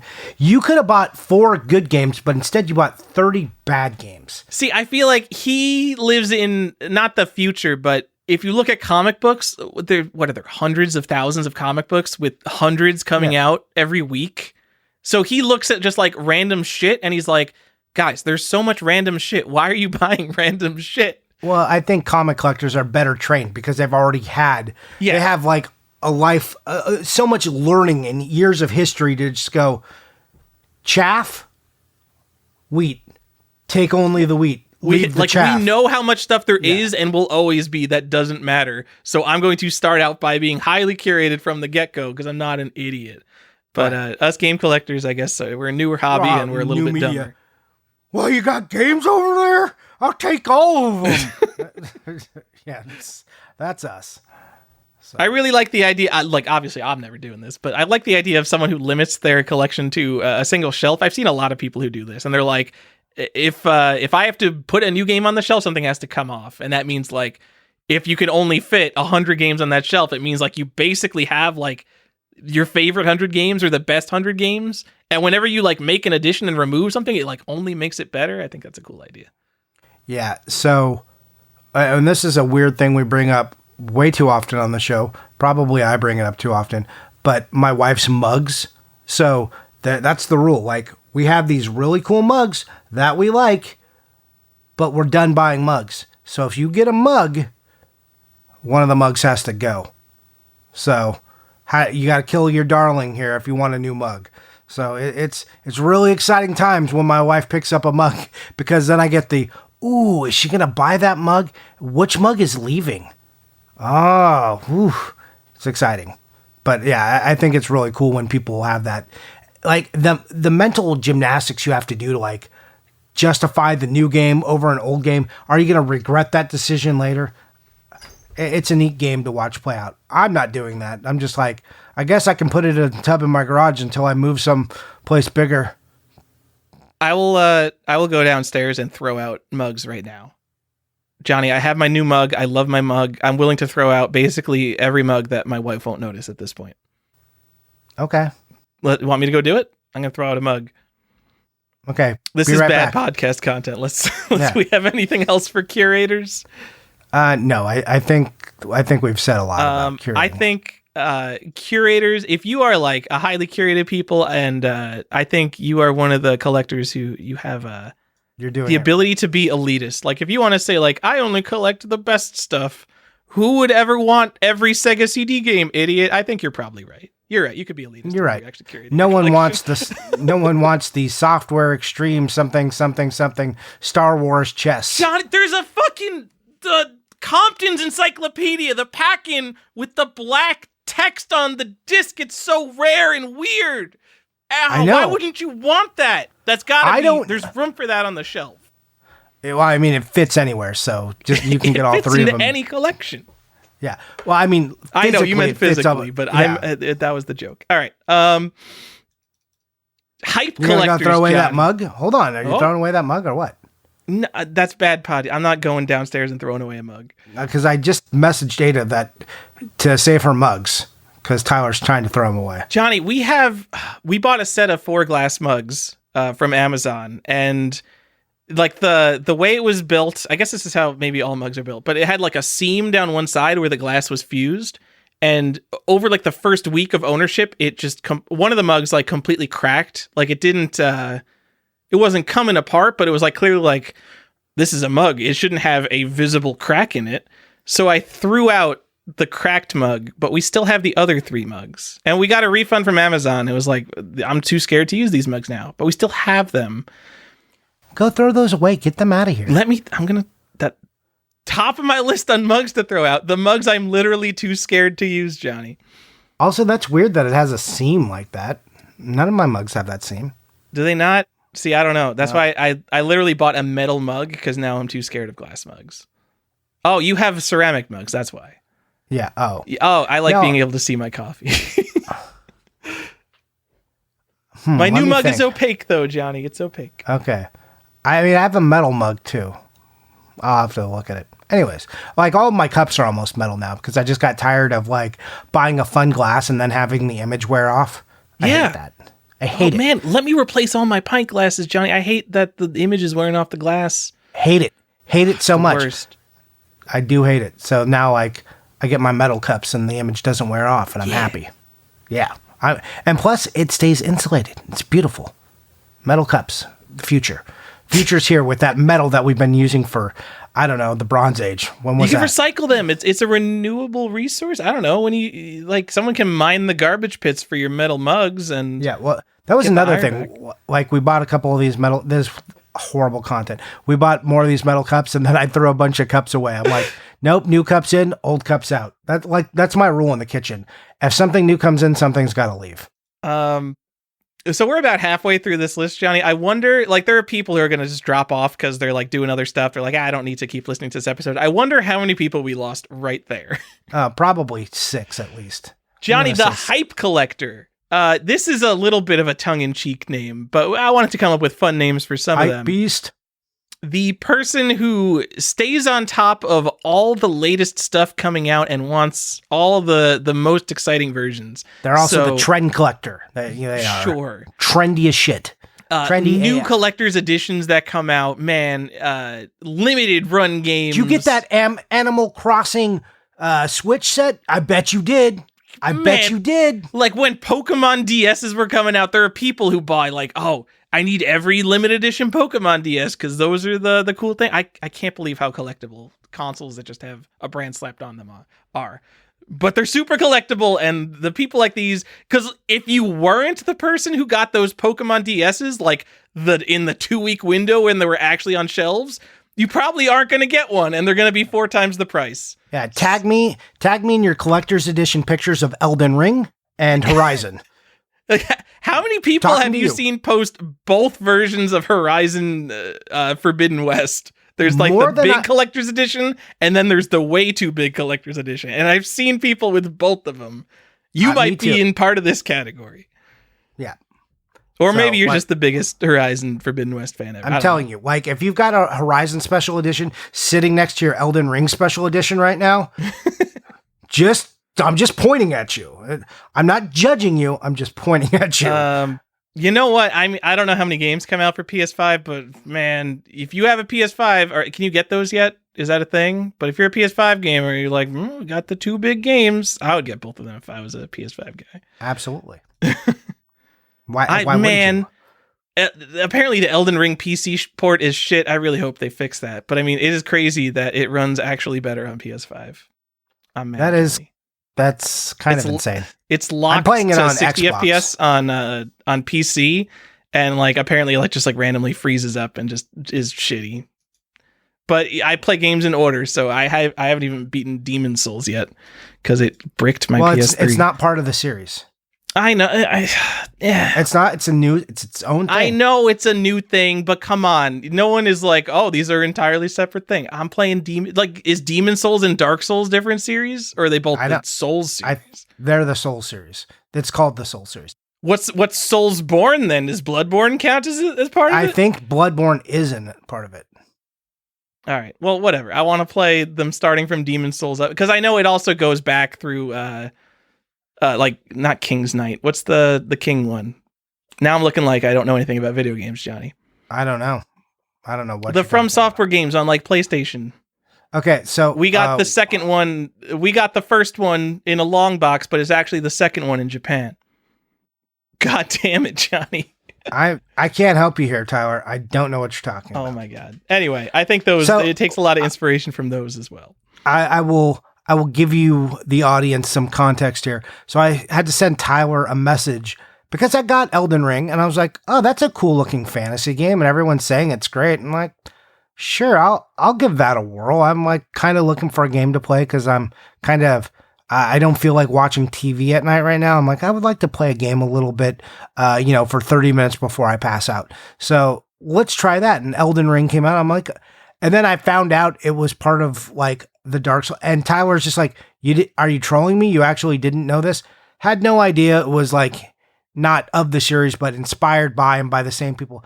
No idea. I was like, man, I didn't know this was like one of those Dark Souls games that was going to be, hey, you're dying a lot just because that's what this game is. Get good, kid. Yeah, I didn't know.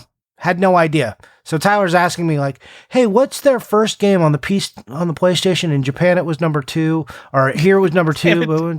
How would I know if I didn't even know that, Tyler? Oh my God, Johnny. It's Kingsfield, by the way. Definitely had people unsubscribe because I couldn't remember the name of Kingsfield. You said PS2. That's PS1. It's also on PS2. There's whatever it's called. That's true. Stop it. Yeah, and there's Kingsfield 2 is also on PS1. Kingsfield 2, I'm guessing, is Kingsfield 3 because Kingsfield is Kingsfield. Yeah, it's yes. it's one of those numbered fuck ups. Yes, when console numbering is trash, especially back in the day. Anyways, all right. We do want to call out. We were talking about the hype collectors, and like a lot of these people are also people who buy special editions. We talked about special editions last episode. I got really cool pictures from David Kruger on Instagram. He sent me a bunch of pictures of his awesome special editions. We said people never take them out of their box and just sit there. His are all, like all the statues and stuff are all out on shelves for people to see. So that was pretty cool. And I stand corrected. Some people do that. Anyways. Send me your pictures of your statues, because you're right. I don't have room to put special edition statues. But if you have like a lot and you actually take them out, all right, you know what? Point to you. Yep. What other kind of collectors do we have? Are they maybe high-end collectors or condition collectors? So shall I tell you about those, Tyler? Sure, John. Do you need some high-end collectors? Think of, we talk about Joan Bone on this show a fair bit, but his stuff is always nice.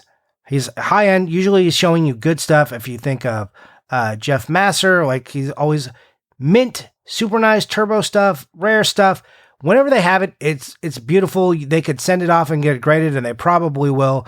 And it will just be beautiful, high grades. No, they don't want dings. They're constantly upgrading their collection. That's a big aspect of this. They'll like have a box and it's like a 9, and they're thinking about, how do I get a box that's closer to a 9.8? Even if it's not graded, they're like, how do I get the better version of this? These people, their collections are usually fairly curated, or they collect in such a way that they're only collecting condition. Like they'll have, if something gets a 10, they'll buy it because it's a 10, because how many 10s do you see? So that's the type of collector that a high-end collector or a condition collector will collect, super expensive stuff, the big Marios. What else you got? Just basically every sealed collector who's actually collecting sealed for their own personal collection would probably fit in here, just because sealed is already at like the top end of the market for every game. Yeah, and these people existed before like WADA. There was the VGA people long before this who were, hardcore, and there were people who were just collecting super nice CIBs always. But now you're right. If we're especially blending it with high end, like high end is definitely the sealed stuff and up. So think of those collectors. Go to any of the WADA forums and you will see them. And these are the people who when they see an 8, they laugh. Like, why did you buy that trash? It's an 8. Get out of here. Different level. If you're really high end, if you got like a 9.4, I think like 9.6 is like the level of mintiness people really want for their WADA stuff. I think so. 9.4, get that shit out of here. That might have a ding on it. I mean, depends on your 9.4. It could have a whole tear in the seal. See, Johnny, that's not how WADA works. Stop it. You're acting like a CBS News article on WADA games. Stop it. I know. I know. You said something that Carl Jobst would say. Like, not that. Oh, ouch! Fuck! How is this a 9.4? It has a tear in the seal. Yeah. Well, there's a different grade for the seal. It's not VGA. Oh my God! You wound me. You wound me, sir. God damn! You're not wrong, but you wound me.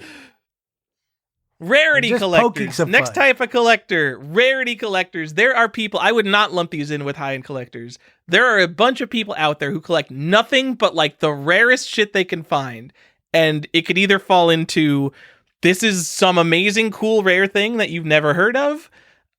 Or there's the people who just are like, I need Rule of Rose. I need Jurassic Park Operation Genesis. I need Earthbound, like all of the hyped rarities. But either way you look at it, there are people, they don't want the chaff. They still look at us and think we're fucking out of our minds, Johnny. They just want and these are R9s like and R10s. These are like usually curated collections, but you're right. But there's also a different form of rarity collector, people who are out there and they don't give a shit about the price, because rarity and price don't always go hand in hand. In fact, there's a lot of rare stuff that no one cares about, but these people are after that. Like Tyler, you're one of these people. You like to collect genuinely rare games, like a lot of these competition cards. You were going to pay, thousands of dollars for a super rare Famicom game that most people have never heard of. And you've got some of these like expensive Famicom games that people don't know about. I would say Compton's Black Text is like a rare thing, but it's not worth anything. People don't care about it. But there are this version of collector, this wedge where they're like, oh, that's rare. No one's ever seen or heard of that before. And variant collectors are kind of also in this camp. They're like, have you seen this variant? Like, none exists. This is the one I want because it's this weird rare one. So that limited idea of them, the fact that very few exist or very few people know, is what's driving these collectors. It's what scratches the itch for them. Sure. And I mean, rarity just in general is one of the fundamental things that drives interest in a collectible. But it's the difference between I own every Fallout game and I have a room in my house dedicated to the Fallout series, or like how hardcore people go after weird rarities. Johnny, the next one I'm going to say is definitely one of the bigger groups of types of collectors, bargain hunters, people who are hitting the streets. They're still going to they're going to flea markets, they're going to Goodwill, but if they do it enough, they will actually find stuff. And their main goal is the thrill of the hunt and finding stuff that is less than the actual price that those stupid stores should have priced it at. Yeah. These are, you will see these posts on Insta. Oh, got these scoops. Caught them slipping. These are the posts you're seeing. Congrats to you if this is you. You love the hunt. It's not for me. I don't have the time for that. I'm not one of the grinders. If you've got a post about something about the grind, you know which post I'm talking about. These people have a millionaire grind set, Johnny. Yeah. Yes. They've their idea of a grind set, that they have grind memes in their inbox, and like basically they're like the wine and soccer moms of video game collecting, because they've got like these big inspirational quotes that like you would never want on your wall, but they have them and they like read them as their daily mantras. That is unnecessarily disparaging of a way that many people collect games. Oh, you want to get things for less than they're worth? Oh, okay, wino soccer mom. No, I'm just saying they're the ones that like have the live, laugh, love sign in their living room. And these are the ones who like grind every day, grind harder. And when you're done grinding, grind some more. Like it's the mindset and like that kind of meme-mature that comes through. Is meme-mature a word? I think I just made it. It's fine. Anyways, I'm not disparaging them for grinding. yeah, getting stuff for great deals. Like I said, that's great. If you can do it, if you're the guy, and we've said this before, if you're the guy who woke up at 5 a.m. and hit all the garage sales before my lazy ass got up because I'm like, I need to sleep until 7:30. It's a Saturday and that's sleeping in for me.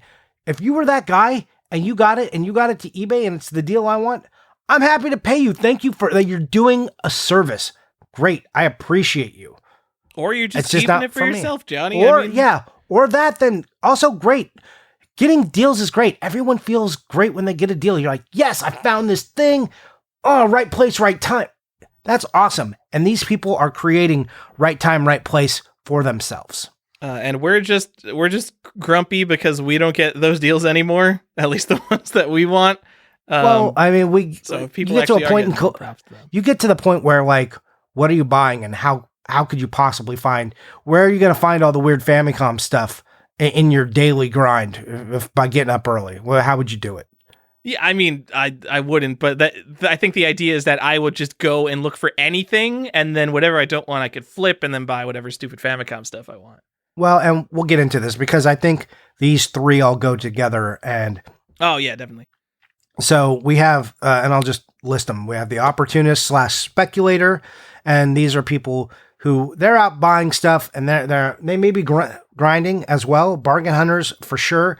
So they're going to identify what is underpriced and likely to go up. I tell people all the time to be opportunistic buyers when you can. If you're like, oh, this is an Atlas game and it's only $5 and it's on this, like, why is it only $5? Like, I should probably be buying this game. That's $5. I bought one. It was like a couple years ago. It was like 4 years ago. It was a PS2 one before PS2 went crazy. God, it's probably 5 years now, but it was like $5. And I was like, I should probably buy this game. And I didn't. And now it's like $60 and I'm sad at myself every time I see that game. And I forget. It's one of the ones with a dog on it. I forget the name. Anyways, that's what they're doing. You see opportunities, you find deals.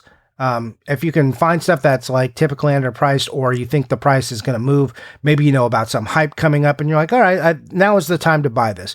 So you will also look at current gen stuff and you'll be like, okay, these are games that are definitely going to go up or never go down. So you find the deals on them while it's live and then you park it in your collection because you're like, it's never going probably lower than this. Like you find the Mario when it's on sale for $20, or you found that Bomberman on Switch that seemed like it was Bomberman R, right? That's it. It was seemingly everywhere, but then it suddenly went down to $10. You're like, $10, I'm going to buy that because it's a Bomberman game. And I know in 5 years, I'm going to be glad I paid $10 for this. Yep. And that's part of the other thing they do is you buy stuff when they're not on fire. And things that aren't on fire. So like maybe something spiked for a little while, but you waited because you know it's coming down, or you've just, like I said, identified games that will go up eventually. Like, you know where they're going to go because it's a prominent series or publisher or whatever. And you're like, all right, these are the ones to get. I'm going to make sure I'm looking for a deal. So when that deal comes, I'm going to get it because once it goes out and it's over, then I know we're going to be paying premiums. And that leads into the next one. A lot of these people are the same. They're flippers. So they will identify these deals. Some they keep for themselves. Flippers don't only just sell things. Some they put in their collection. Others they turn around and make a profit on. Tyler, I'll let you say. You had the best quote for this when we were talking about this. What flippers are. When I said a flipper is just an investor who's bad or something. Yeah. A flipper is just someone who's bad at investing, because flippers, they will go out and they will grind on like $5 and $10 games. And then an investor will come in and just like buy one game and then make $75,000 on it. And you're just like, oh, I spent so much time and effort and I think I did it wrong. And I feel that way about like things that happen in Wall Street. I've got my like little investments and things I collect, and then I just like watch Bitcoin people, and I'm like, oh, well, I fucked up. It looks like all of my effort was wasted. I mean, I'm still doing okay, but wow, there was a better way to do this. Anyways, but flippers, a lot of times they're paying for their own collections by these actions, and they probably enjoy the hunt. They're also probably bargain hunters. So all this stuff just goes hand in hand. Like I said, there has to be almost nobody who is like a flipper just because they want the money. Everyone is just a little bit of like, okay, I bought 8 games, or I bought a lot of 10 games. Let me keep 8 of them, and then these 2 expensive ones will pay for the lot. Stuff like that. I think. Yeah, I mean, it's just a little piece of everyone is probably a flipper. Yeah, and that's where I was going next. Like, I flipped games. I'm not like you're an investor. Like, I buy a lot, and there's like 4 games I actually already have. Maybe I'm like condition upgrading them, or maybe they're condition downgrades, and I don't want them because they're already in the collection. It's like, all right, well, I'll just like sell these, but I wanted the other 5 games, so now I'm flipping these extra ones that I got. That's happened multiple times for me, and that's like when I've been at conventions, I've sold stuff. It was usually stuff like that. It's not like I went out to buy things and was just like, finally, I'm making that money. That's not how this works. Probably the most unfairly disparaged group.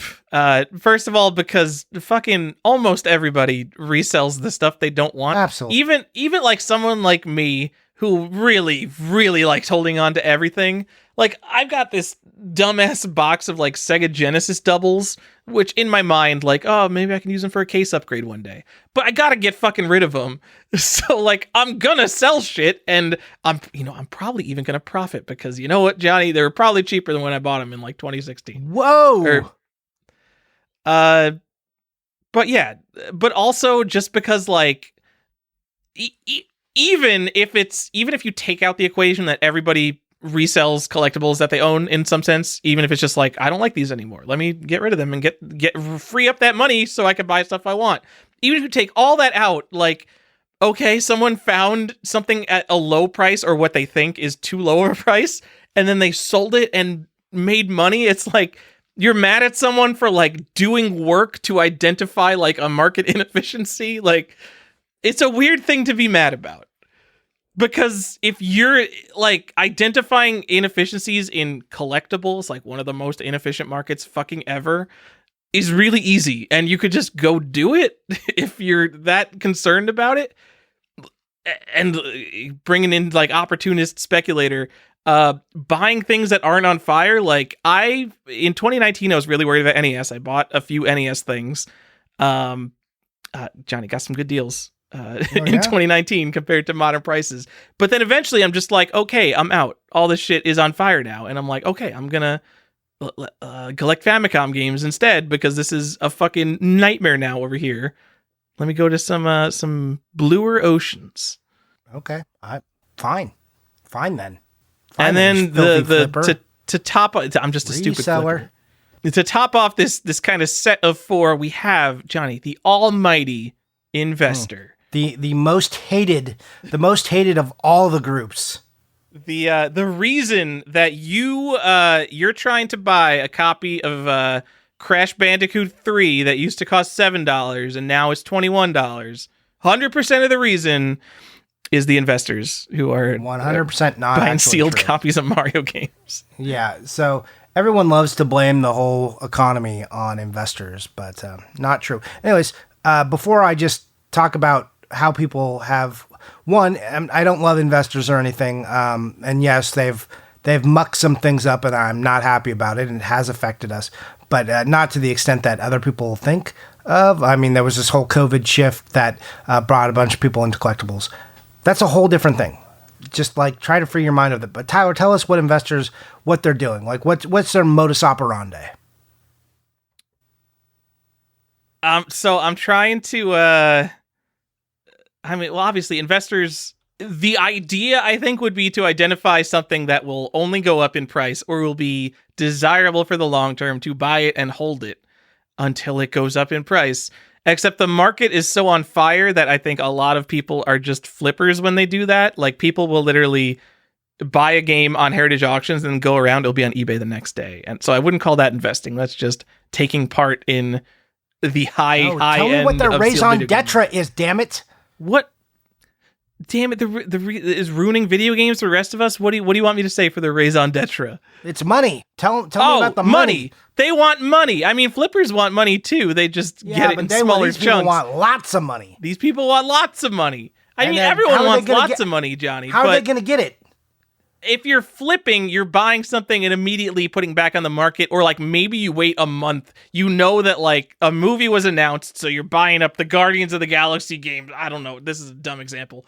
And then after it's released, like the day it's released, you put it back on the market to when the hype is at the peak.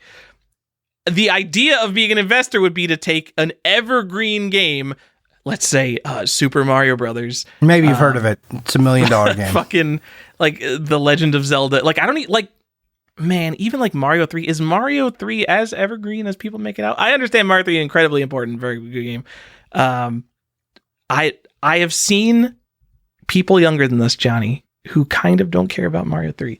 But I don't know, hold it for what? 10, 20, 30 years? Hours. And you want the best condition one, because man, if you got one and it's not the highest on the pop, you're a bad investor. What are you doing? Yeah. Get that 9.8 copy of Mario. Yeah. Anyways, they want high grades. They want low pop. They want heritage auction. They want big money. Corner the market. Maybe buy out, you and your dentist buddies can buy out all the sealed black box games you could find. Yeah. I mean, they collect games like, Tooth Fairies collect teeth. They're after them, right? I'm sorry. That's a weak analogy. I just wanted to tie it to dentistry because I dislike dentists. Not the dentist, just dentists in general. Sorry, my dentist listeners, but you guys freak me out. It's weird. Anyways, hey, if you're one of those people, if you bought a copy of Wii U Breath of the Wild on Amazon when they're $20 and you're just like, maybe I should hold on to this. I don't think that the later print Wii U Breath of the Wild is going to be the best investment of all time. But if you bought that because it was $20, you might have a little bit of investor in you. Maybe it's just speculating. I don't really know. But yeah, we're just talking about what it is. Anyways, the investors are also speculators. They're looking. Yeah, I know. They're looking, especially in fucking video games, an asset with no reason for the prices at all. It's all just made up. Yeah, so, I mean, these people are just looking to get paid off on these big events. They might also, remember, they can also be other types of collectors, but this might be their primary. Or maybe there are guys who came in from comics and they're just like, this is a way I can increase my collection and also make some money at the same time. So, it's not all bad, but it's definitely a thing. You guys have heard ad nauseum about what investors are and whether that's right or wrong. They exist. They're in the hobby now, and they are a thing that you should know about if you didn't already. Anyways, Tyler, tell me about this other one. Who are these weirdos? All right. I think we could blow through the last ones are just like weird categories of like, oh, there's also these people who do these things. Yeah. Ephemera collectors, Johnny. People who collect video game shit. It could be Funko Pops. It could be, we could almost combine it with the, you're right. I missed a category. We'll combine it with the one that I skipped. Display, sign, and kiosk collectors. People who are very, I think, focused on how their game room looks. Just because there's one signs from an era and kiosks from an era evoke like, it's 1995. There's a N64 sign. There's a N64 kiosk. This is great. You might have a bunch of amiibos. You might have plushes. You might have some like art you found. Like, it's that section of the con where you're like, oh, it's over there on the left. They don't have games, but they sure do have bead art and like stuff like that. I'm not interested. Some of these people come from there. But you might just buy a tchotchke that you see over there. It's just the weird extra stuff. It's all extra. Like, maybe you saw those Mario Kart Hot Wheels and thought they were pretty cool. And you're like, yeah, I'll buy this Yoshi. I like Yoshi and he's in his Mario Kart. Cool. And I'll put that on my shelf next to my Mario Kart. That'll make that display a little bit better. This is what you do. All right. So you've convinced me. So ephemera collector, like buying that Mario Kart Hot Wheels or whatever, you've convinced me these are separate categories because I think that display, sign, and kiosk people are a very specific type of people who basically want like the biggest, loudest, most statement-making pieces they could have in terms of video game collecting.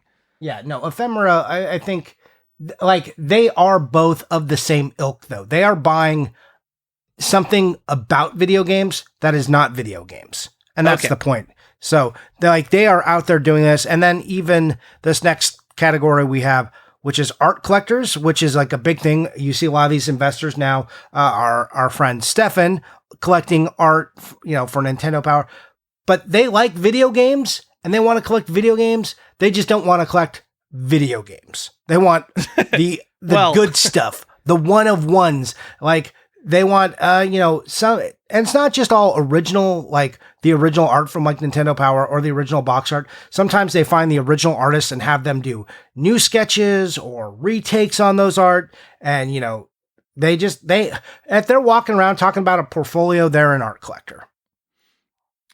So that surprised me. Like, I don't know a lot about the art world, but what you're talking about, I bet there's a lot of other people who don't know. A big thing in the art community is obviously you have to have contacts and connections with artists because that's where the art fucking comes from. But people will reach out to famous artists and they'll just be like, hey, I want you to make me, let me pick something that's not real so I don't get shit. Make me they'll reach out to the East 3 SNES cover artist. They'll just be like, make me that exact cover, but just like reinterpret it a little. And then they'll have a piece of original East art, but it's not actually the East 3 box art. It's just like this new thing they commissioned. And that seems super popular. I've seen like a bunch of people do that kind of thing. Yeah, it's not talked about very often, but if you're like in the art community, that's for sure happening quite a bit. Like you start to see it and you're like, oh, I mean, it's akin to like where I was talking about comics, but if you like go to Comic Sign and you're like, oh man, could I, like you get those sketch covers that they sell now and you get the artist to sketch. So there's like a cover, you're like, could you do something a little different than like what you did on that cover? It's all over the place. Or you see people who do like custom covers now. I mean, some of them are great. Some of them are horrible. I'm waiting until we get to the point where video games start having like homage covers done from like old games. Like when do we get there? Where you see like the regular cover and then the homage cover to like the original Mario, like new Mario, but they, this one variant they did is, it looks like the original Super Mario Brothers cover, kinda, except we made these new changes. When are we getting those? When's that happening? This is like when we were talking about the future of game collecting. Yeah. Like that's the kind of shit that like I can't believe we're not seeing. Just make this stupid media more collectible. I don't know why they don't want to do it. They're just like, oh, it's a disc. It delivers the game to the consumer. We're done. Well, no, it doesn't. Well, not anymore, but you know what I mean. It lets them download the full game from our servers for the next 7 years before we shut them off. Yep. And all those people are like, yeah, man, I gotta collect the physical game so I can sell them back to GameStop. And you're like, oh yeah, good game you've got there, disc key. Cool. Art collector, I will say another version of collector, along with the curator collector, who has a lot of standing to just be a complete elitist about everything they collect. Because you could look at someone who has a factory sealed Halo, and it'll be like, oh wow, you got a copy of Halo, a game they made 6 million copies of, and you could have fucking a piece that went into like a magazine ad, just like something, a little piece that went into like the corner of a Sonic the Hedgehog magazine advertisement, and you're like, yeah, that's the only one. So everything you have is one-of-one. And I think this also crosses over into like art collecting is like a real major, like actual investable collecting category, unlike all this stupid pop culture shit that we collect. Like we're more akin to like the trading cards, maybe comic book people. I feel like art collectors they're on like almost a different plane of existence where they're so far above us. Yeah. Not collecting shit you could buy in stores.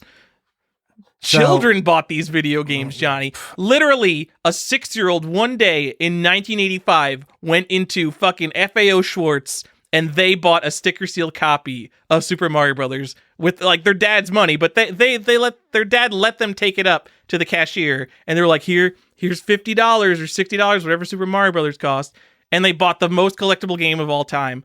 And then they opened it and they played it. But there was a child who bought that, and the child never bought the original box art to East 3. They sure didn't, because that is boring and not for kids. Okay, so we got a couple more here. Let's move on. Prototype collectors. Hey, Tyler, what do they do? Johnny, they collect prototypes. Okay, cool. Next one. Obscure. Wait. We have to mention all of the people that we possibly can. SNK2D Forever collects prototypes. Yeah, probably. Yeah. All right. Just had to do another name drop. I mean, we have. Yeah, just remember, if you're a member of our Patreon, we're probably going to say your name here. Or Join just the ping collector. me. Yeah, or just ping get me on Tyler. Instagram. 123 Gamerman. Talk with me a bit about whatnot. A lot of people talk to me about whatnot, actually. Yeah, me too. Anyways, that was mainly a joke. Let's move on to obscure collectors. What do they collect? Johnny, obscure things. This is just a catch-all for people who collect the weird shit that we didn't have a category for. And if you want the perfect Facebook group, I have no idea how we transitioned from forums to Facebook groups. Is it just because I'm a boomer now? I don't know. Facebook groups are the worst. But there is, as far as I know, there's no Discord or whatever the modern way of communicating for obscure video games is. Nope. But if you look up the rare and obscure video games and console groups on Facebook, you will find people collecting the weirdest shit that you have never even heard of. I'm just going to go to I know like their banner is something I have no idea what it is. It's a super micro. It's a little like gatefold tiny computer, and it has buttons that say RMP and ABC with 2 D-pads. I have no idea what the fuck that is, but it's a video game, Johnny, and you can collect it. And kind of similar to art people, like maybe not on the level of art people, but if you collect like the weirdest weird shit, probably from like the 70s and 80s, but some more modern stuff, like you basically have a bunch of stuff that no one else has. And I think there's a very collector mentality to having something that no one else has. Absolutely. Like, and don't forget our PSP UMD weirdos. That's the people who get all of the movies. Yes. Like, yeah. So if you're like one of these people, or you really love the GBA video set, just stop it. But you like that kind of stuff. You're into it. Not obscure enough, Johnny. Yeah, I mean, I have a GBA video. I'm sure I have one at least. But do you have a set? No, do you have like some of the not. rare ones? Are you willing to pay $600 for one of the rare ones? Because if you're not, get the fuck out. So you're just talking about crazy people. I'm not making up the prices for these things. This comes from real knowledge. All right. So I'm just scrolling through here. Someone in this Facebook group just posted a Bandai TV Jack 5000, Johnny. Do you know anyone who has a Bandai TV Jack 5000? If I do, they don't know what it is, and I don't know what it is. Well, someone responded. Jay Wade responded, and he said he owns the blue variant. The picture was of the brown variant. So people in this group sure have them. Sure, they do. Anyways, that's weird. Awesome, but weird. All right. And I know I talked about the Jaycock 400S. I don't actually want to talk about that. Okay. Tecmo posted a video today, guys, on the Jaycock 400S. It's an obscure video poker machine. But guess what? Probably no one has it. So you can go get that. Probably not. So I'm going to mention one other type of collector we didn't mention system collectors. There is like a small group of people who they don't actually care about the games. They have games, obviously. They usually have their best ones, but they want just the systems. Like, they will have every system they can find made, usually in the box, all the weird, obscure ones, like rare promotional ones. These people are after systems and accessories. So, the system and accessory collector, I forgot to mention. And then, do you have anything you want to add to that one? No, but I've just seen people on Reddit who are system collectors. You're right. I did forget that. But they'll just be like, yeah, I have 176 video game consoles. I'm always looking for more. It's just like, holy shit. Okay. Yeah. Wow. I don't emulate anything. Okay, I understand. Yeah. Or there'll be people like that, and they just have like a flash cart and all of them. But like, man, they just want to have the original hardware. Yeah. It's a thing unto itself. And then this is the last one I want to mention. I don't want to go too much into this, but I don't have a good name for this, but this is the collector who's gone too far. Like, they basically, sometimes collecting can, like we've said, like, can be like a mental illness, but like they've gone to the point where they're going into the debt. They're using their credit cards. A lot of times they're buying into the hype. Maybe you know people like this, but they are collecting in such a way that is bad for them. They are, not doing their jobs, they're missing out, or they can't afford things that they're still after. Like, video game collecting almost becomes an addiction, and collecting is like a form of addiction replacement for a lot of people. So you kind of get that same addiction mentality. So that happens. Hopefully you don't know anyone like this, and if you do, you've helped them out or tried to. I'm to be honest, like, as Johnny, as someone with like a obviously very addictive personality and a very passionate collector, I'm kind of surprised that game collecting hasn't destroyed my life. I have friends who have probably had their lives impacted more by game collecting in like a negative way. I'm saying this in like a supportive, like they have worked themselves through tough times where they have been too addicted to collecting games. But like I would say if there was one game that destroyed my life more than anything, it would probably be Path of Exile, where like I was legitimately I could sit in front of my computer and play that for like 14 hours. Like, and I'm surprised that like game collecting has never affected my life in that way, considering it's like the main hobby that I do. Yeah. I mean, it definitely, like, I've had moments where I know I've gone too far and have like stepped back and stuff. But I mean, just any form of like, repetitive behavior, Path of Exile, we did say ruined your life. RuneScape seems like it might ruin your life, but not really. It's like not enough. Edge, but like Path of Exile, I would stay up and play until 5 a.m. and it would like actually affect like my work life and going to work and being tired all day because all I wanted to do was play Path of Exile. And like I've never been like, oh, I got to stay up hunting for eBay deals. Oh, I got to literally empty my bank account to buy more games because if I don't get them now, I'm never going to get them. I aggressively buy games. I am not putting myself in financial distress. Like, I genuinely think that as much of a quote unquote bubble as we're in, there are a lot of games that will never be cheaper than they are now. But I'm not gonna spend literally every last dollar I am buying them just in case I would ever want to own them one day. But if this was Path of Exile, like, man, I'll be doing it in a second. I think you brought up a good point, though, when you're talking about Path of Exile. Like, there are people, like, I've done it before, or you stayed up too late, or you go down these rabbit holes. Like, usually I fall down the research rabbit hole, which is, part of collecting for me. And I'm just like, why is it 4 a.m? Why am I still looking at this shit? Go to bed, Johnny. But there are people who do that, like, looking on eBay, or auctions are closing out while they're at work, and they're like, trying to figure out how to get around that, like, so they don't miss auctions. Like, I've seen people and know people, it's had a negative effect. I've had some of that to me, but never let it go too far. But, I just want to mention that there are people who have gotten to them, it's beyond urge control. They're just off the deep end. So like these little things, these microcosms, these moments that you as a collector may have experienced, these are the people who those moments make up the entirety of their day. Yeah. So anyways, that was the last one I want to mention. It's sad. So no, we always have to try not to become that. Yes. We've ended episodes like this with like more positive messages like that. The Path of Exile, I have to bring up Path of Exile just because it's the closest I've ever been to like a scary amount of like affecting my life in a negative way, like clearly affecting my relationships, how much I talk to people, how much effort I'm putting in at work, whether I want to go to work. Like if you are seeing yourself collecting games in that way, fucking stop. I don't know how to tell you to stop. I will say the way that I usually stop, like how I'm positive I'm going to stop this RuneScape stint. I will just stop playing for like a week. If I force myself to stop playing for like a week, then it's just like, oh, it's over. I don't have to do it anymore. So maybe just prevent yourself from buying games for a month and just see what happens. Your life will go on. Your level of dopamine will reach their normal level because us humans are very good at adapting to any situation. And maybe you'll realize you can live without it. Or maybe it's like cigarettes and just telling people to stop is horrible advice and doesn't work at all. And I'm not a psychiatrist. Yeah. Absolutely. I always say absolutely too, man. I'm just annoyed with my vocal patterns.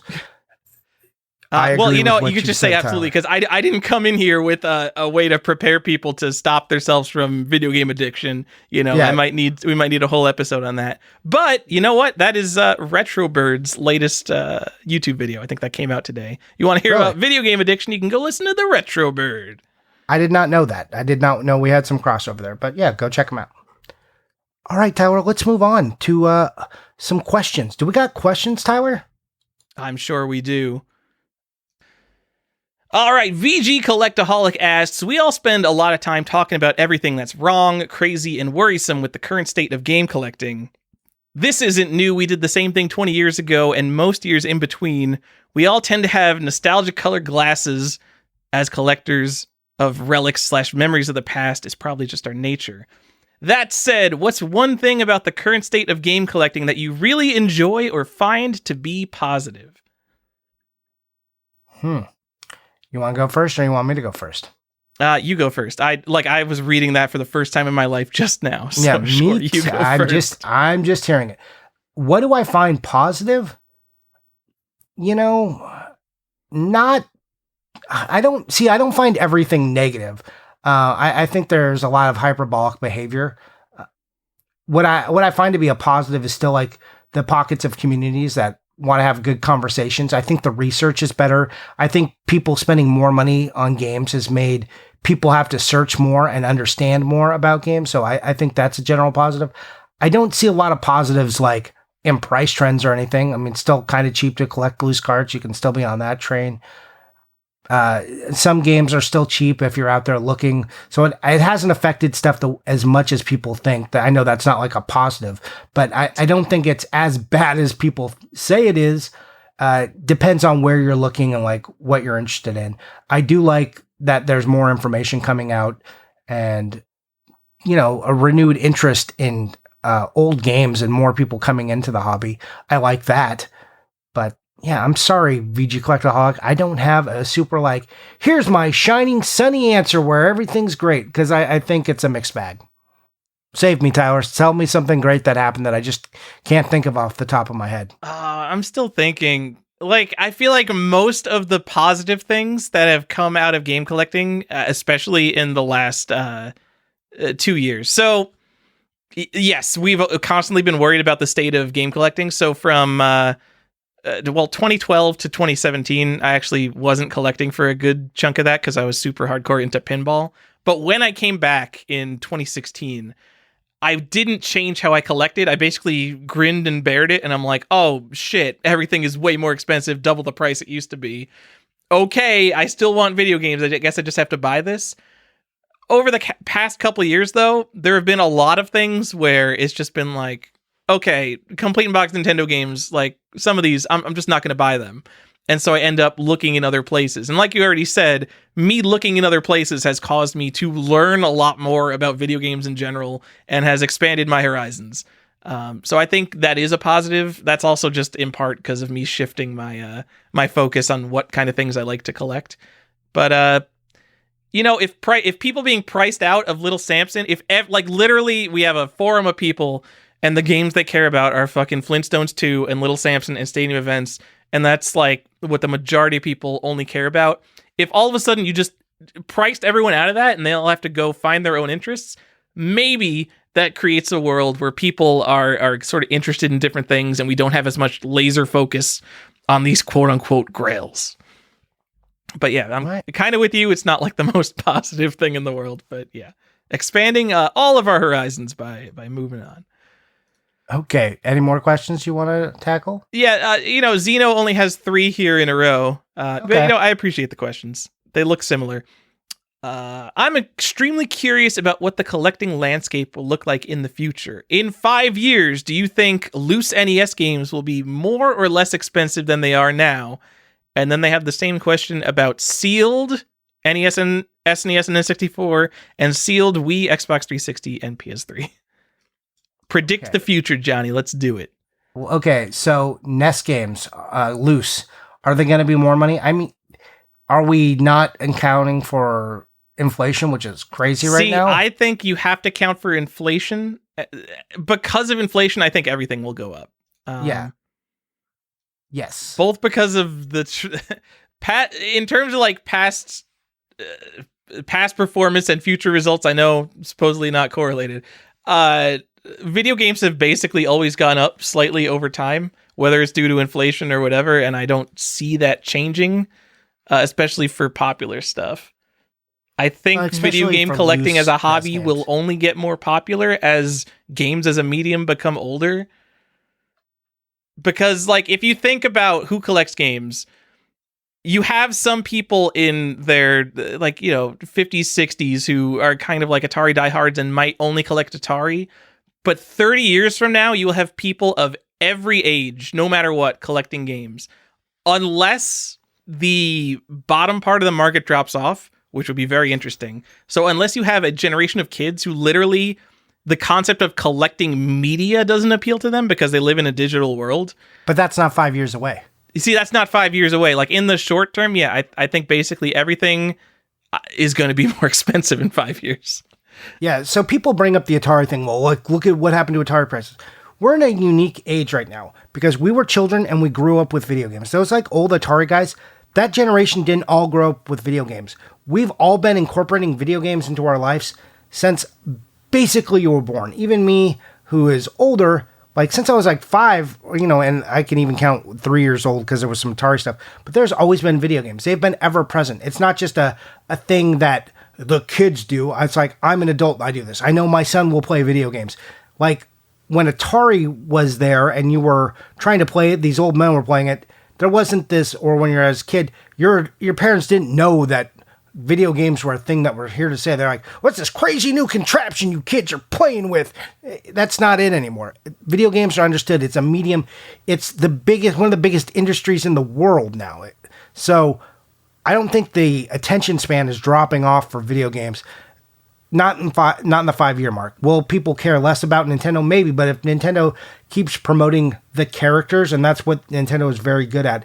It's not just like, hey, Mario's good. It's like, this is Mario. Mario is more than the game. Mario is a franchise unto itself that is eternal. Here's Link, the same thing, the way they build the Zelda games. So unless you get like that kind of like suddenly Nintendo goes bankrupt or something weird happens, I don't know. Xbox 360 games, I don't think they have as much of a built-in base as Nintendo does. Especially they don't have like the mascots. They don't have super identifiable franchises at the level Nintendo does. But I still think the games will go up. Sealed premiums on everything. As more sealed games get bought, people are going to look for the next sealed thing. They're just going down the line. I don't know how long the lifespan of that behavior will be.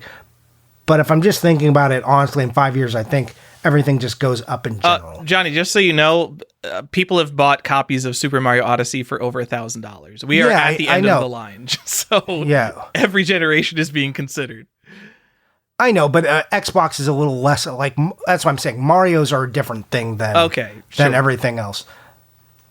But I mean, that's the thing. So, like, I didn't want to talk about this too much in the show, but like investors did this, but investors did do something. They brought money into the hobby and they brought a lot of attention and they brought price points to games that are uncomfortable. But that made other people, just reasonable collectors, think that they had to pay more for other stuff. And it made people compete on a higher level, like dollar-wise. And that helped rise the price of games. And that didn't have anything to do with investors because they weren't buying your medium-grade Super Nintendo and N64 games that aren't sealed. They weren't doing that. We, as collectors, got into a mindset and we started doing that to ourselves. The sense of cannibalism where we drove up the prices. It wasn't like the idea of the scary investor behind us helped create this phenomenon and all the COVID stuff. So again, prices still up. I mean, I think if you look at Xbox 360, there's still going to be groups that are still believing that. If you just like focus all that in and just look at what happened in the last 2 and 3 years, I know, as you said, not an indicator, but like I don't see where in 5 years something completely crashes, and just inflation alone tells me prices up in general. And sorry, that's like a pretty boring answer, that inflation, prices are up. I mean, this is another pretty obvious answer. The things that are at risk of falling, I think, are obviously the most expensive things. A perfect example of a game that does not have like ironclad, complete historic roots. Mike Tyson's Punch-Out selling for like fucking $200,000, $300,000, whatever the highest copies of those have sold for. Especially like the latest print Mike Tyson's Punch-Out that went for like $300,000. If collectors lose interest in video games if investors lose interest in sealed video games as a category, I don't know what would come along. But video games were basically just a thing that people decided to pump a bunch of money in. And the reason they pumped money into it was to dump their bags on someone else down the line. And if that bag dumping takes place at the ultra high end, then those games selling for tens of thousands and hundreds of thousands of dollars are the games that are going to lose. And it's possible that Mike Tyson's Punch-Out becomes some evergreen, iconic thing that sells for $3 million. But I would not put Mike Tyson's Punch-Out on the level of, Super Mario Brothers, Legend of Zelda, something like that. So I think games like that can certainly drop off. But that's also not a market that I'm in. I enjoy watching it, but I have no impact on me at all. Well, sealed lists, sealed collectors always have the most to lose right now because they're also investing the most. So the amounts, the swings of that market are far more volatile. And like you said, if the bottom ever fell out, then those people stand the most to lose. Will other games trickle down in price? Yeah, but they don't have as far to go, so we won't see it as drastic. I think the sealed market is so small, but like the supply is so small that like it wouldn't be hard to prop a market up. Like a game I talk about with SNK 2D Forever a lot, Bionic Commando sells for $2,000, and that feels like cheap, so reasonable compared to all the other shit. Like, how far could a sealed Bionic Commando actually go down in price when it's $2,000? $2,000 is a hell of a lot of money to spend on a video game. But what's a complete Bionic Commando? Is that a $100 game? I don't know. Well, that was the thing. Like, all these popular games that were like beloved were like pretty reasonable because they made so many. But Bionic Commando is, is it in my top 10, top 15 like NES games that I love? I feel like it's a weird game that's kind of just outside the conversation. I feel like it's more top 20, top 50 game for most people. Yeah, and I feel like I like it a little more. So it's like maybe in my top 15, top 10, because I really loved the grappling arm. It's like, holy shit, that is amazing. What are we doing here? And I have like fond nostalgia memories of playing that with my cousin. So anyway, yeah, but like whatever let's pretend Bionic Commando is $100. I'm not looking it up. A sealed Bionic Commando is almost certainly more than 20 times rarer than the complete in box version. So I feel like just the scarcity could prop up that price. Whereas, spending $1 million on Mario 64, even if it is 20,000 times rare, I don't know how prices work, but it could make less sense. Bionic Commando sold for $469, a really nice one. And then a sealed one from Mexico sold for $700. A complete in box. You're telling me a complete in box Bionic Commando sold for $469? Yeah, but it's like that thing looks like a 9. So someone was buying that to get it graded. Other ones are selling for about $100. Yeah, 90, 70, 65, 80, 79. Anyway, it's in that range. We can't predict the future, and I think if you're thinking about it in terms of monetary cost and like making money, like the question isn't whether a sealed Super Nintendo game is going to go up in price. It's whether that's the best thing you could have put your money into, the best and safest thing you could have put your money into to make money. So if I had a sealed Super Mario RPG, I would be a lot more worried about losing that in like a house fire or something than having my money in stocks or something. Yeah, so put all of your money into sealed games right now. Put all your money into sealed games is what we're saying. Also, it's the safest investment. Also, I will just point to the other time that Collector's Quest predicted the future right after COVID hit. Oh, we're so good at predicting the future. We know everything that's going to happen to the games market. Hey, we were right for like 20 days, and then we were so wrong. Yeah, you're right. Someone's going to listen to us and be like, those idiots, and just do the exact opposite thing, and they're going to make so much money. Yep. I think, just to talk about this, I think like sealed Wii, Xbox 360, and PS3 is a little bit fascinating because there are so many of those games. You look at a game like Super Mario Galaxy 2. Like, that game is fucking balls common. I'm pretty sure it's less than $100. I mean, but talk about like a $25 game in like 2019. But it's also one of the best games ever. And you look at games like that on Xbox 360, I would say like Halo 3 or Gears of War. I don't know how common Gears of War is. What's a big PS3 game?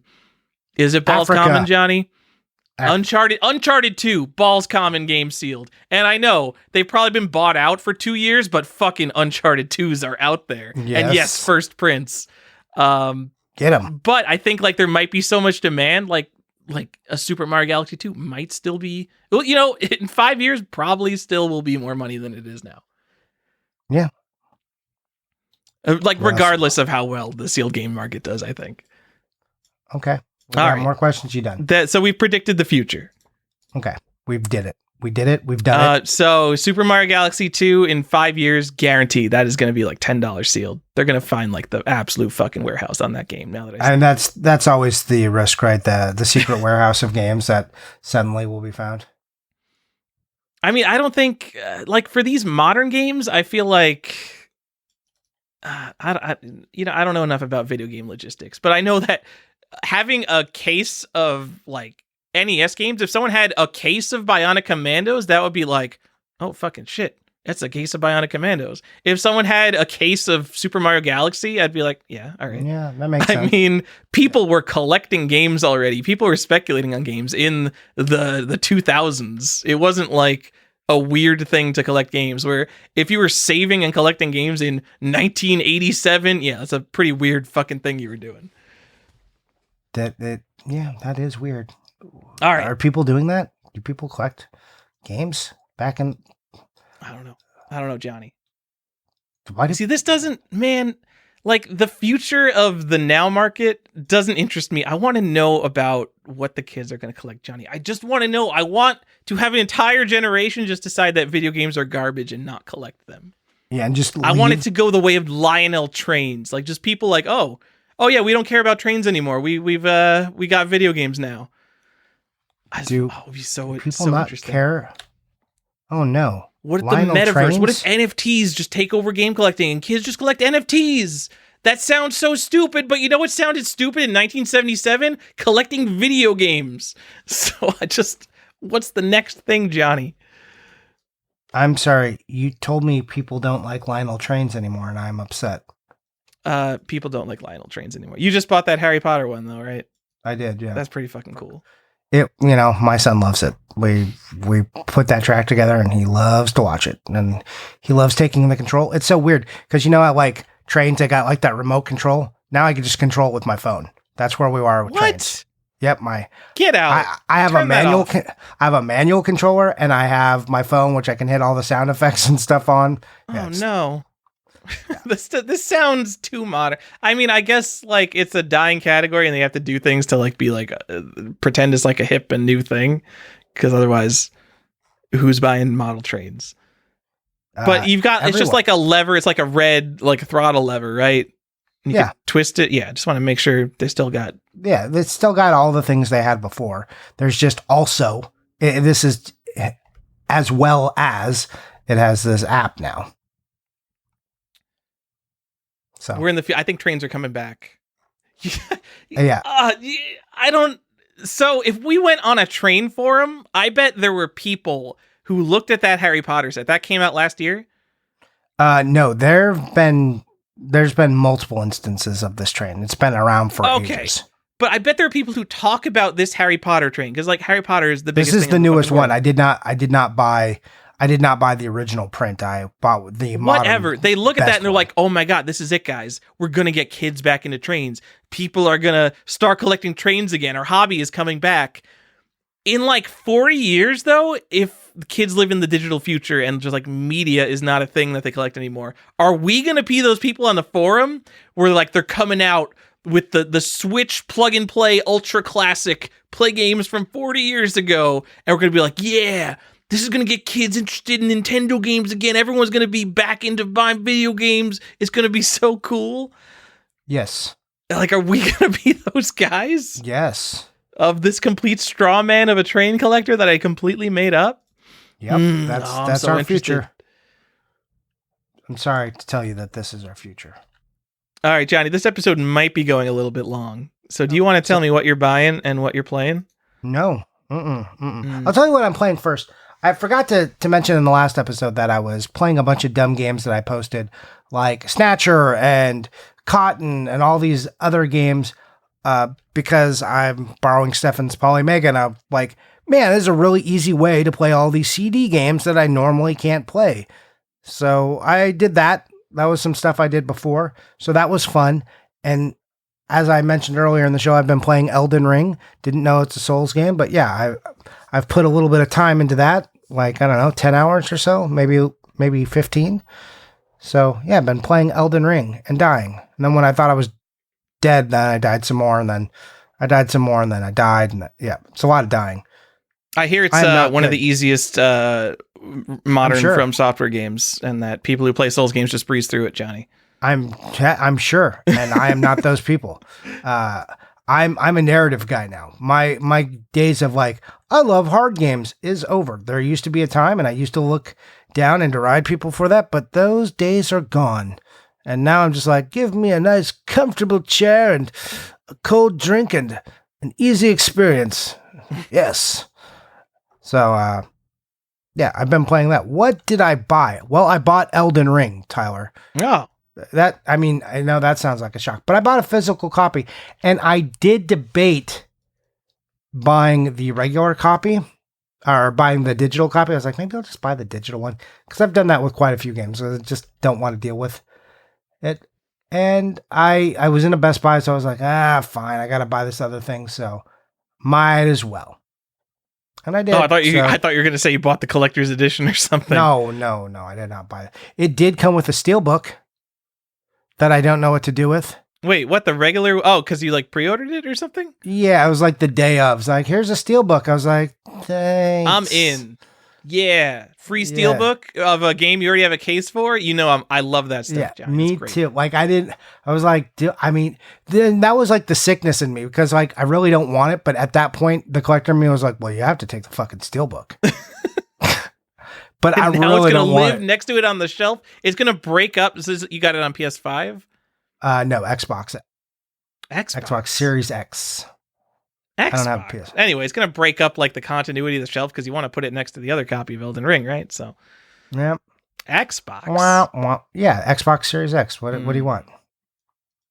That's a Japanese game, Johnny. You get that on a Japanese console. You get that on PlayStation 5. Okay, well, I would like to, except find me a PS5.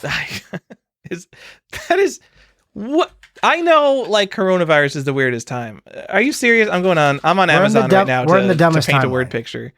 You can't get a PlayStation 5. Johnny, it's a video game console from the major manufacturer. Yeah, are we in the end times? No, we're in the world.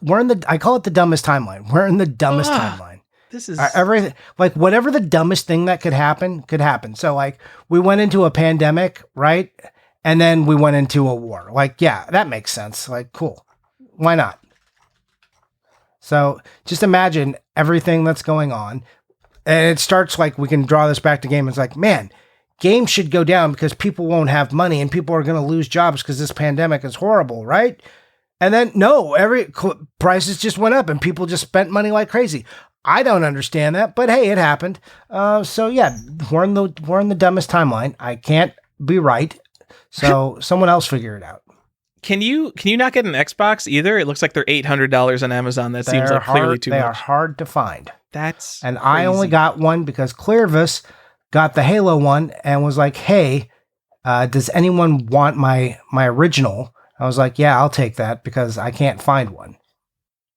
Can you think of anyone else that we talked to that we haven't mentioned? Did we mention Red the Game Shark? Cheap Games. Sure if you need those imports and you want them cheap, be sure to contact Red the Game Shark. I mean, I know there's a whole list of people we missed. My coworker just told me that they finally got like an RTX 3080 Ti. Like they finally got a graphics card for the price that they're supposed to pay for it, and they sold their old graphics card, a GTX 1080. This card is like 6 or 7 years old. They sold it for like $450. What the? It's just mad. Like it's the dumbest timeline. Can't play games. It's crazy. They just need the hardware to play video games. Maybe like retro game prices are up so high because like it's the only thing I could find to play video games is a goddamn Sega Genesis. Yeah. So these are the games I gotta play. This is it. No, I mean I'm sure they're mining crypto with the graphics cards, and that's like what's affecting the prices. I don't. Can you mine crypto with a 6-year-old graphics card? I don't know. I have no idea. So that was really the only thing I bought except for that thing that I sent you. So this is a perfect segue for you to tell us. Oh, Johnny. I bought some other stuff, but it's coming from Europe, so it's just not here yet. Okay. Johnny, you sent me a Double Dragon 5 for the Sega Genesis with the tattoo. Woo! After we had a conversation. I don't even remember why you sent this to me. I mean, it's because you love me. I know, and you appreciate everything I do. But it is such a strange choice for a game. But we were talking about Punisher and Double Dragon on Sega Genesis, both games that come with a temporary tattoo. And I already had this purchase for you when I was talking to you about it. Oh, okay. Well, I guess you better have known that I didn't have that tattoo then. I did know because we had talked about it before, and I was like, I asked you when it arrived because I wanted to make sure before I sent it that you were like, oh, I already bought this. So, my wife doesn't normally watch me open packages, but she knew this one was from you, and I didn't know what it was. Oh no, I did know what it was, right? At that point? No, you didn't. Nope, oh, okay. I did not tell so you. I didn't know what it was. So she's excited. She's like, "Oh, what did Johnny send you? I'm really interested in what your friend Johnny would send you." And I open it up and I see the cover of Double Dragon 5, and I just have to explain, like, "Okay, Ada, check this out.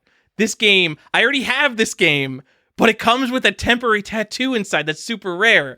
So I had to like open it up, show her this like piece of shit temporary tattoo. I'm like, "I'm so excited that I have this. This is cool, Ada. Look at this." She could not have like walked away disinterested more. She's like, "What a letdown." She's like, "Well, I'll never look in a box that Johnny sends again." Little did Ada know that this was a setup. Now I can send you real contraband without the wife inspecting it. Double Dragon 5 temporary tattoo. Underrated weird thing that goes in Sega Genesis case. It's under talked about. Right. I mean, it's basically the same as the Punisher thing. It must be as rare as the Punisher tattoo, right? Yeah, it's gotta be. Does anyone care about the Punisher game? Literally the only reason I care about Punisher is that it comes with a tattoo. Same reason Double Dragon 5. Like, I don't care about the Double Dragon series. So I guess Punisher is a cooler franchise, but... Yeah, I mean, but you would say that Double Dragon, as far as video games, is a more well-known franchise? But also, like, if you ask people to list Double Dragon games, they would definitely forget about Double Dragon 5. Yeah, I mean, it's also on the Super Nintendo and doesn't come with a tattoo on the Super Nintendo. It's also on the Jaguar. What? I didn't know that. Yeah. Oh, that's cool. Pretty sure. That's cool in a I don't care and I'll never own that kind of way, I guess. Yeah, pretty sure it's Jaguar, right? Jaguar. I'm like 90% sure. Yeah, Double Dragon 5 is on the Jaguar. That's the Shadow Falls, guys, just so you know. Yep.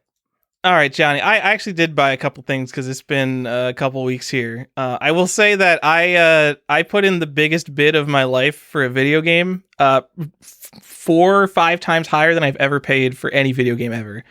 I was very excited to try to win this. I didn't think I had a great shot, but I thought I had a shot. I ended up being one of the underbidders. And I didn't win it, and it kind of dampened my enthusiasm for buying stuff. Like, I figured there would be 2 outcomes if I didn't win. I would go and I would buy something fancy that I really wanted, just to, like, get that dopamine. But instead, I was just, like, utterly defeated and didn't want to buy video games for a while. But it's been so long, I have bought some video games. Okay. Diablo 2 Big Box I got with the soundtrack CD. I've had a save search for this forever. There's one copy that came up and it doesn't have any of the manuals and it didn't come with the soundtrack and just had the box. So it keeps like teasing me when I see the thumbnail. I'm looking for it forever. It is definitely a hard to find version of the game. It's harder to find than the limited edition version of Diablo 2, which is just like one of these things where I'm like, obviously everyone saves limited edition. No one thinks to save like the stupid ass random rare variant. But it came up for $25. Buy it now. Like I would have put in a bid over $100 for this just because I've been looking for it for so long. Why do people put buy it now as on their games? They're so dumb. Don't use buy it now as you guys. You're bad flippers. No, because if you don't use a buy it now and you put it up for auction and no one cares about it, it goes for like $5. Just start the auction at $25. See what happens. It was like, it's in great condition. He shipped it in a box. What's wrong with this guy? He had to pay eBay fees. He probably paid $10, $15 to ship it. He must have made like $18 on this. And he kept this nice copy of Diablo 2 for what, 20 years? And he kept the soundtrack with it. He kept all the documentation with it. He did all that work and he's going to get $18 for his effort? Stop discouraging this man. We need these people. I know. I bought Dungeons of Daggerath for the TRS-80. I actually, Nice. I claimed this in an Instagram claim sale. I think I claimed a sealed copy for like $15 or something. And And then the guy never messaged me about it. So I guess that claim sale didn't count. Another great reason we should all move to Whatnot, where there's actual infrastructure for buying games. This copy was not sealed. This is a common game sealed. A lot of TRS 80 games are common sealed. But yeah, got Dungeons of Daggerath. And Johnny, you want to know the best thing I got? By far the most expensive thing I got. Okay. I got a game you've never even heard of. And I was like laughing while I told you this. And you're like, oh, I don't know what that is. I got Big Rigs Over the Road Racing. Oh, God. Boo. Small box PC game. Oh, man. So I want like kind of iconic games, Johnny. And to a certain person, this is an iconically bad game. And I am directly in the demographic that knows what Big Rigs is. If you don't know, Big Rigs is a basically unfinished video game that was released by like a Russian developer. It's a truck racing game. When you start the race, it's a one-on-one racing game. When you start the race, the CPU opponent does not move. So you can't lose the race because the opponent literally doesn't move. And if you like back up, at first you could drive through anything. There's like buildings and stuff around the map, but there's no collision in the game. So you just drive through everything. And if you back up, the game just lets you increase in speed forever because they didn't put a limiter on how fast you can go when going backwards. Also, in the first version of the game, when you start the 4th level, the game just crashes. There's 5 levels and one of them doesn't work. Anyway. Oh, good. Just like one of the worst games ever. It got a 1.0 on GameStop with a GameSpot with a funny review, and that's why people know about it. But it's uncommon, obviously, because it's a bad game, and people put it up for buy it now as for like $1,000, and it's just like, who's gonna buy this stupid game that Johnny doesn't even know about for $1,000? And this one came up for auction, and I put in it was like $100 bid. And I put it in and I forgot about it. And I don't think I would have wanted to pay this. But it actually went for like just under my high bid. So now I have a copy of Big Rigs Over the Road Racing, Johnny. You did it. Cool. I need Congrats. to get a copy of Superman now for N64 because I think that'll be the perfect companion. And I don't have that complete in box. And it's too expensive. Make sure you get the collector's edition. So you know. In fact, I'm going to go shopping for that right now because I know that box is less easy to find than it should be. Did you get anything else? Anything else you want to tell the people? Well, it depends, John. Do you want me to talk about how I also hit another save search for the Taco Bell Kids Meal game, Jumpin' Bean Jamboree? Awesome. Why didn't you bring that up in our food episode? We had a food episode? We talked about fast food. Was that games that came with food? I guess this technically came with food because you could only buy it as part of a kid's meal. No, there's like, we talked about like the Mountain Dew Xbox and all that other dumb shit. Taco Bell Gold system. I probably forgot that these existed when that episode came out. I forgot what made me rediscover these. One of the games, one of them is a first-person shooter. This is like a really shitty breakout game that looks like a Flash game. It's awful. But one of the games that came in the kids' meals was like, I think it used the Doom engine. That's probably why I rediscovered these games. Okay. Anyway, no one cares about Jumpin' Bean Jamboree. I care about... Oh, I also, guys, I want you to know, I thought that was the only games I got. I got 2 Star Wars games. So, just have you know that... I don't believe it. I did. I forgot because I bought them on Amazon. So, when I was looking at my eBay list, I was like, oh... No, I'm like, I thought I ordered but these are modern games, so no one gives a shit. But they're not modern games because they are just ports. So it's Star Wars Racer and Commando, Republic Commando on one Switch cart, and then also Star Wars Jedi Knights Collection on the Switch. So it's one. Wait, so these aren't limited run games? No. But they are limited run games. So they were the limited run games, right? But imagine that they packed 2 of those games onto one thing, and then I paid $19 for them. This would be like if when Sonic's Ultimate Genesis Collection came out, if they were like, you could buy Sonic's Ultimate Genesis Collection for $30. It's like one of the best deals in gaming. Or you could buy each of those games individually for $40. Yeah. Yep. That's what this is. So also stupid. It was also released on PS5 and Xbox, I think. Maybe just PS5, or PS4, I should say. Anyways, yeah, I forgot about it. I was like, oh yeah, I wanted to bring it up specifically because of how stupid that is. Exactly what you're talking about. So. Johnny, you made me finish Mando 2, something Boba Fett. Yeah. I mean, you said it was going to get good at some point. I didn't say it was going to get good. I said it was getting better because I don't think Boba Fett was great. I thought it was fine. Spoilers. I will just give a spoilers tag here. If you haven't finished the Book of Boba Fett, just skip ahead 1 minute. Guarantee I'm not going to talk about it longer than that. The best part of Book of Boba Fett is when it just turns into another episode of The Mandalorian. That's absolutely true. Yep. You're like, oh, thanks for an episode of The Mandalorian. Whew. I mean, Carly I like Mando, but Carly I'm just just finished up for more Mando at this point. Yeah, Carly just finished the Book of Boba Fett today, and she was just like, okay. And then she's like, man, is Boba Fett getting punked again? I'm like, yes, he is. Like, Boba Fett, like, the buildup of Boba Fett from, like, when I was a kid, like, you see him, I mean, depends on how technical you want to get, the, holiday special, or to Empire Strikes Back, and then Return of the Jedi, and you hear that he's the baddest bounty hunter in the galaxy, and Boba Fett is constantly fucking getting knocked onto his ass and drugged back to his fucking bacta tank. You're just like, Boba Fett, why do you suck? Why are you so fat? As a fat guy, I'm like, why are you so fat right now? I thought you were supposed to be badass. He's like seeing Cade Bane and he's calling him an old man. I'm like, look at you, you old fat dude. Like, get up. Just stop getting your ass handed to you on every possible occasion. Also, cool Vespa motorcycle gang. What the fuck is this? Why is everything jewel bright? You're on Tatooine. Things aren't bright fucking green and red. Get out of here with this shit. It's awful. Awful. Awful. All right, you bringing stuff up makes me want to talk about it more, but oh my god, we got to end this podcast, Johnny. Do we have anything else to talk about? No, we done. Cool. We out. Cool. Thanks for hanging out for like the longest podcast ever on like talk about like a throwaway BuzzFeed topic, and we talked about it for 3 hours somehow. Yeah. We could have given you a write-up that you could have got through in 5 minutes, but instead we stretched this baby to 2 hours and 50 minutes. Hey, you're welcome. If you're over there making dinner right now, don't forget to shut off the oven afterwards, because how could anyone listen to this as anything but background noise, Johnny? I'm Default Gen, Default GEN. I'm on the Video Game Sages. And I'm Johnny _Iucci on Instagram.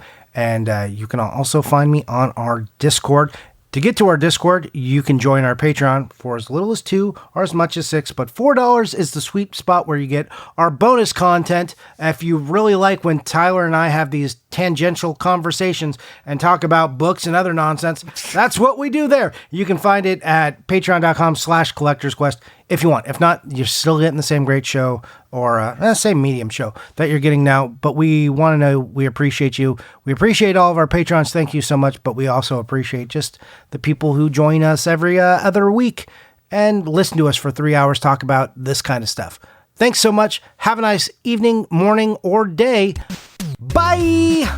That is our show. We didn't even say like content creator collectors. I feel like there's like this YouTube video game collector that's like its own persona of being a video game collector.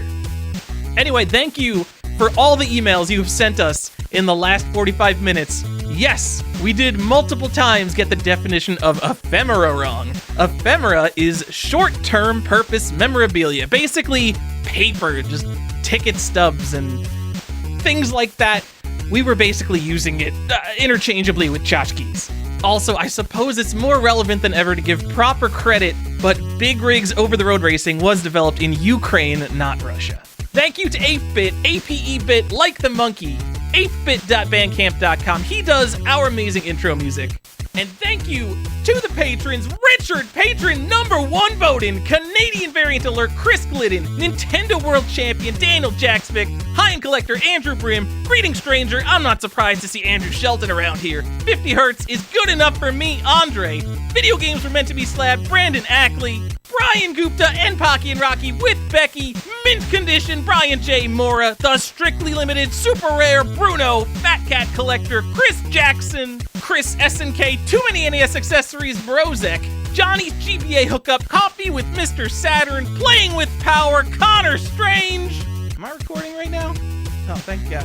The last game you need for the set, Corey O'Brien, Unpunched Hang Tab, Dustin Beagle. He has returned to judge this city, Eric Addison, Man of Nintendo in the World of Nintendo, Funky Brewster. Another vinyl collector, really? Another vinyl collector, Grizzly X Bear. The first vinyl collector is Lance Lord Hardstyle Z. I mean, we probably have more.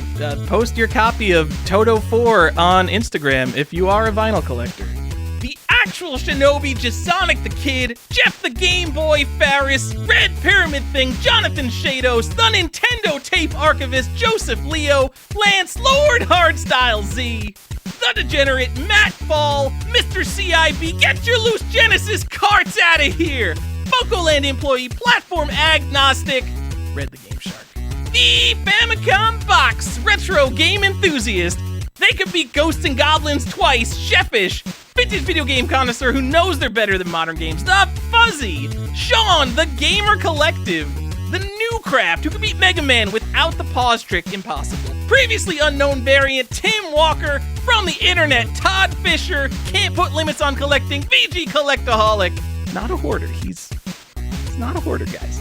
The Millennium, Will Joe, Keeper of the Zelda Variants, Def Code, or 0x Def Code, I don't even know anymore. Getting the full PS2 set because Stefan won't. All caps, no gods or kings, only Andy Lancaster. What a 9.8, A++ Benji, the actually rare Bird Dog Gaming. I don't know, he's probably got a new YouTube video up. I feel like I've shouted him out like 3 times in a row. Dropping the Mario 64 Penguin off the map, Brandon Chalker, Brandon Rogers, whose favorite episode is the wrestling episode, still finding deals in 2022, Colton Murphy, a winner is him, David Green. I felt like I rushed that one. A winner is him, David Green, Derek Lauer, who made me edit this show, it's still late, Don Libby, the hero of time, Double Ugly presents Double Ugly, the official game of the movie, actually understands the Zelda timeline, Jeff Pierce, he is Error, Jeff Russell, Jeremy Jarvis, here for the Pog Talk, Joe actually plays his games, Champ Pity, Video Game Art Collector because video games are art, Justin Chichio, Lateral Movement, who's got a Donkey Kong kill screen coming up, Michael, posted in the Discord right now, Chiaramonte, Nick the Video Game Database Morgan, Homebrew Mastermind Divertov, Homebrew Game Club, streaming Nescape on Twitch on Saturday, March 19th.